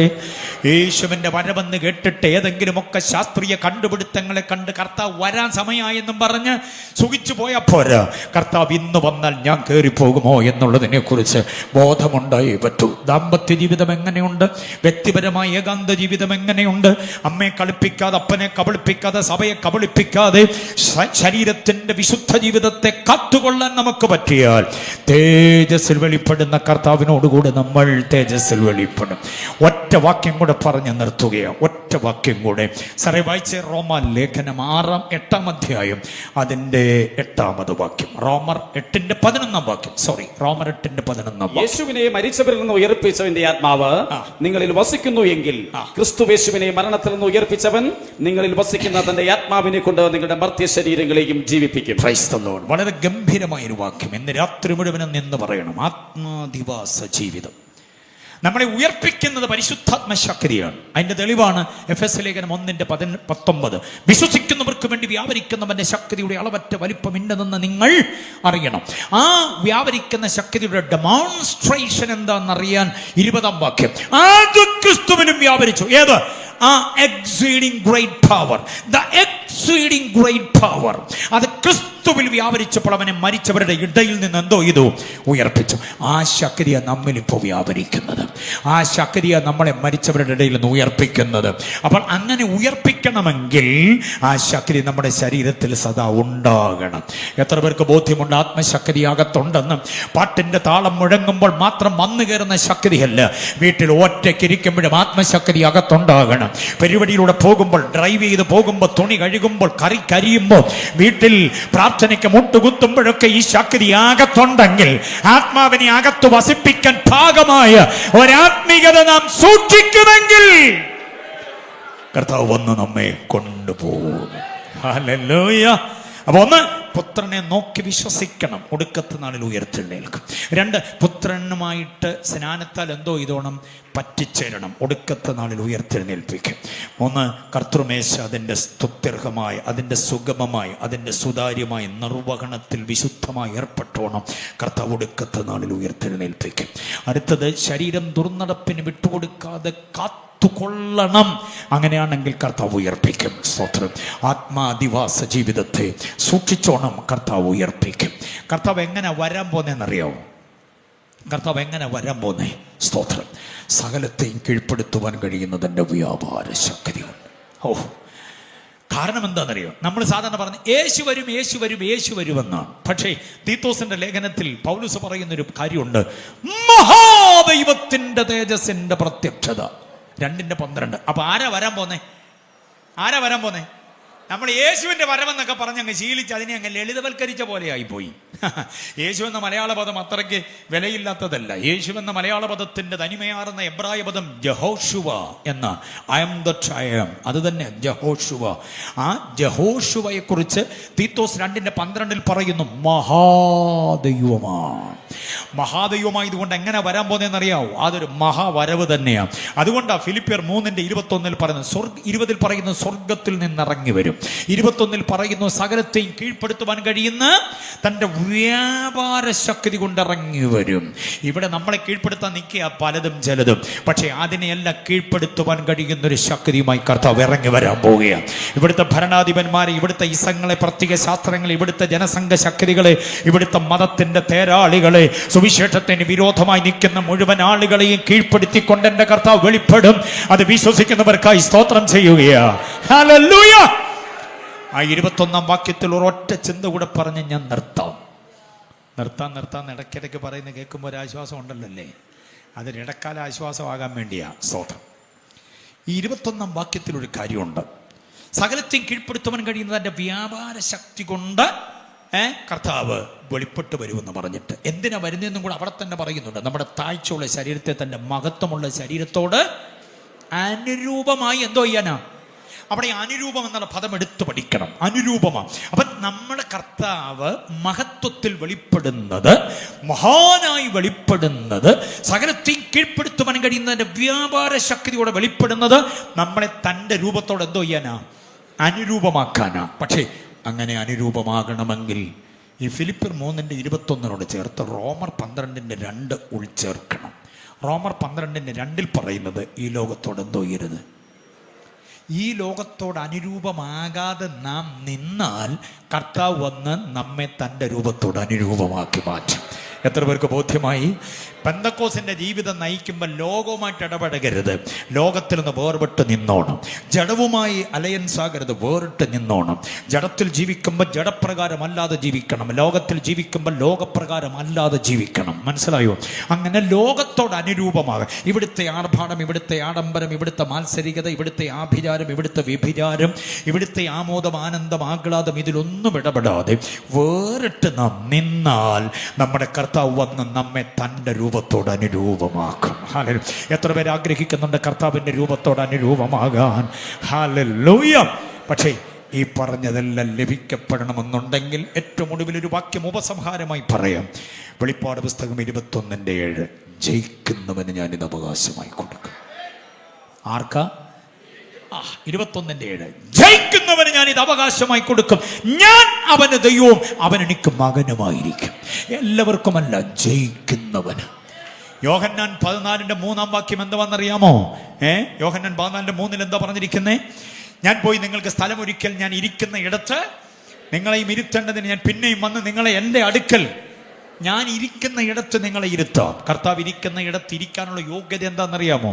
വെളിപ്പാട് 3:21, ഞാൻ ജയിച്ചതുപോലെ ജയിക്കുന്നവന് ഞാൻ എൻ്റെ സിംഹാസനത്തിൽ ഇരിക്കാൻ വരം നൽകും. കർത്താവ് ജയിച്ചത്. അപ്പൊ യോഹന്നാൻ 14:3 വെളിപ്പാട് 3:21 കൊണ്ട് വേണം സമുന്നയിപ്പിക്കുക. കർത്താവ് ഇരിക്കുന്നിടത്ത് ഇരിക്കണമെങ്കിൽ കർത്താവ് ജയിച്ചതുപോലെ ജയിക്കണം. വെറുതെ ജയിച്ചാൽ പോരാ, കർത്താവ് ജയിച്ചതുപോലെ ജയിക്കണം. അങ്ങനെയുള്ളവരെ ചേർക്കാൻ ആ കർത്താവ് വരുന്നത്. ബോധ്യമായവർ കർത്താവിനെ സ്തുതിച്ച്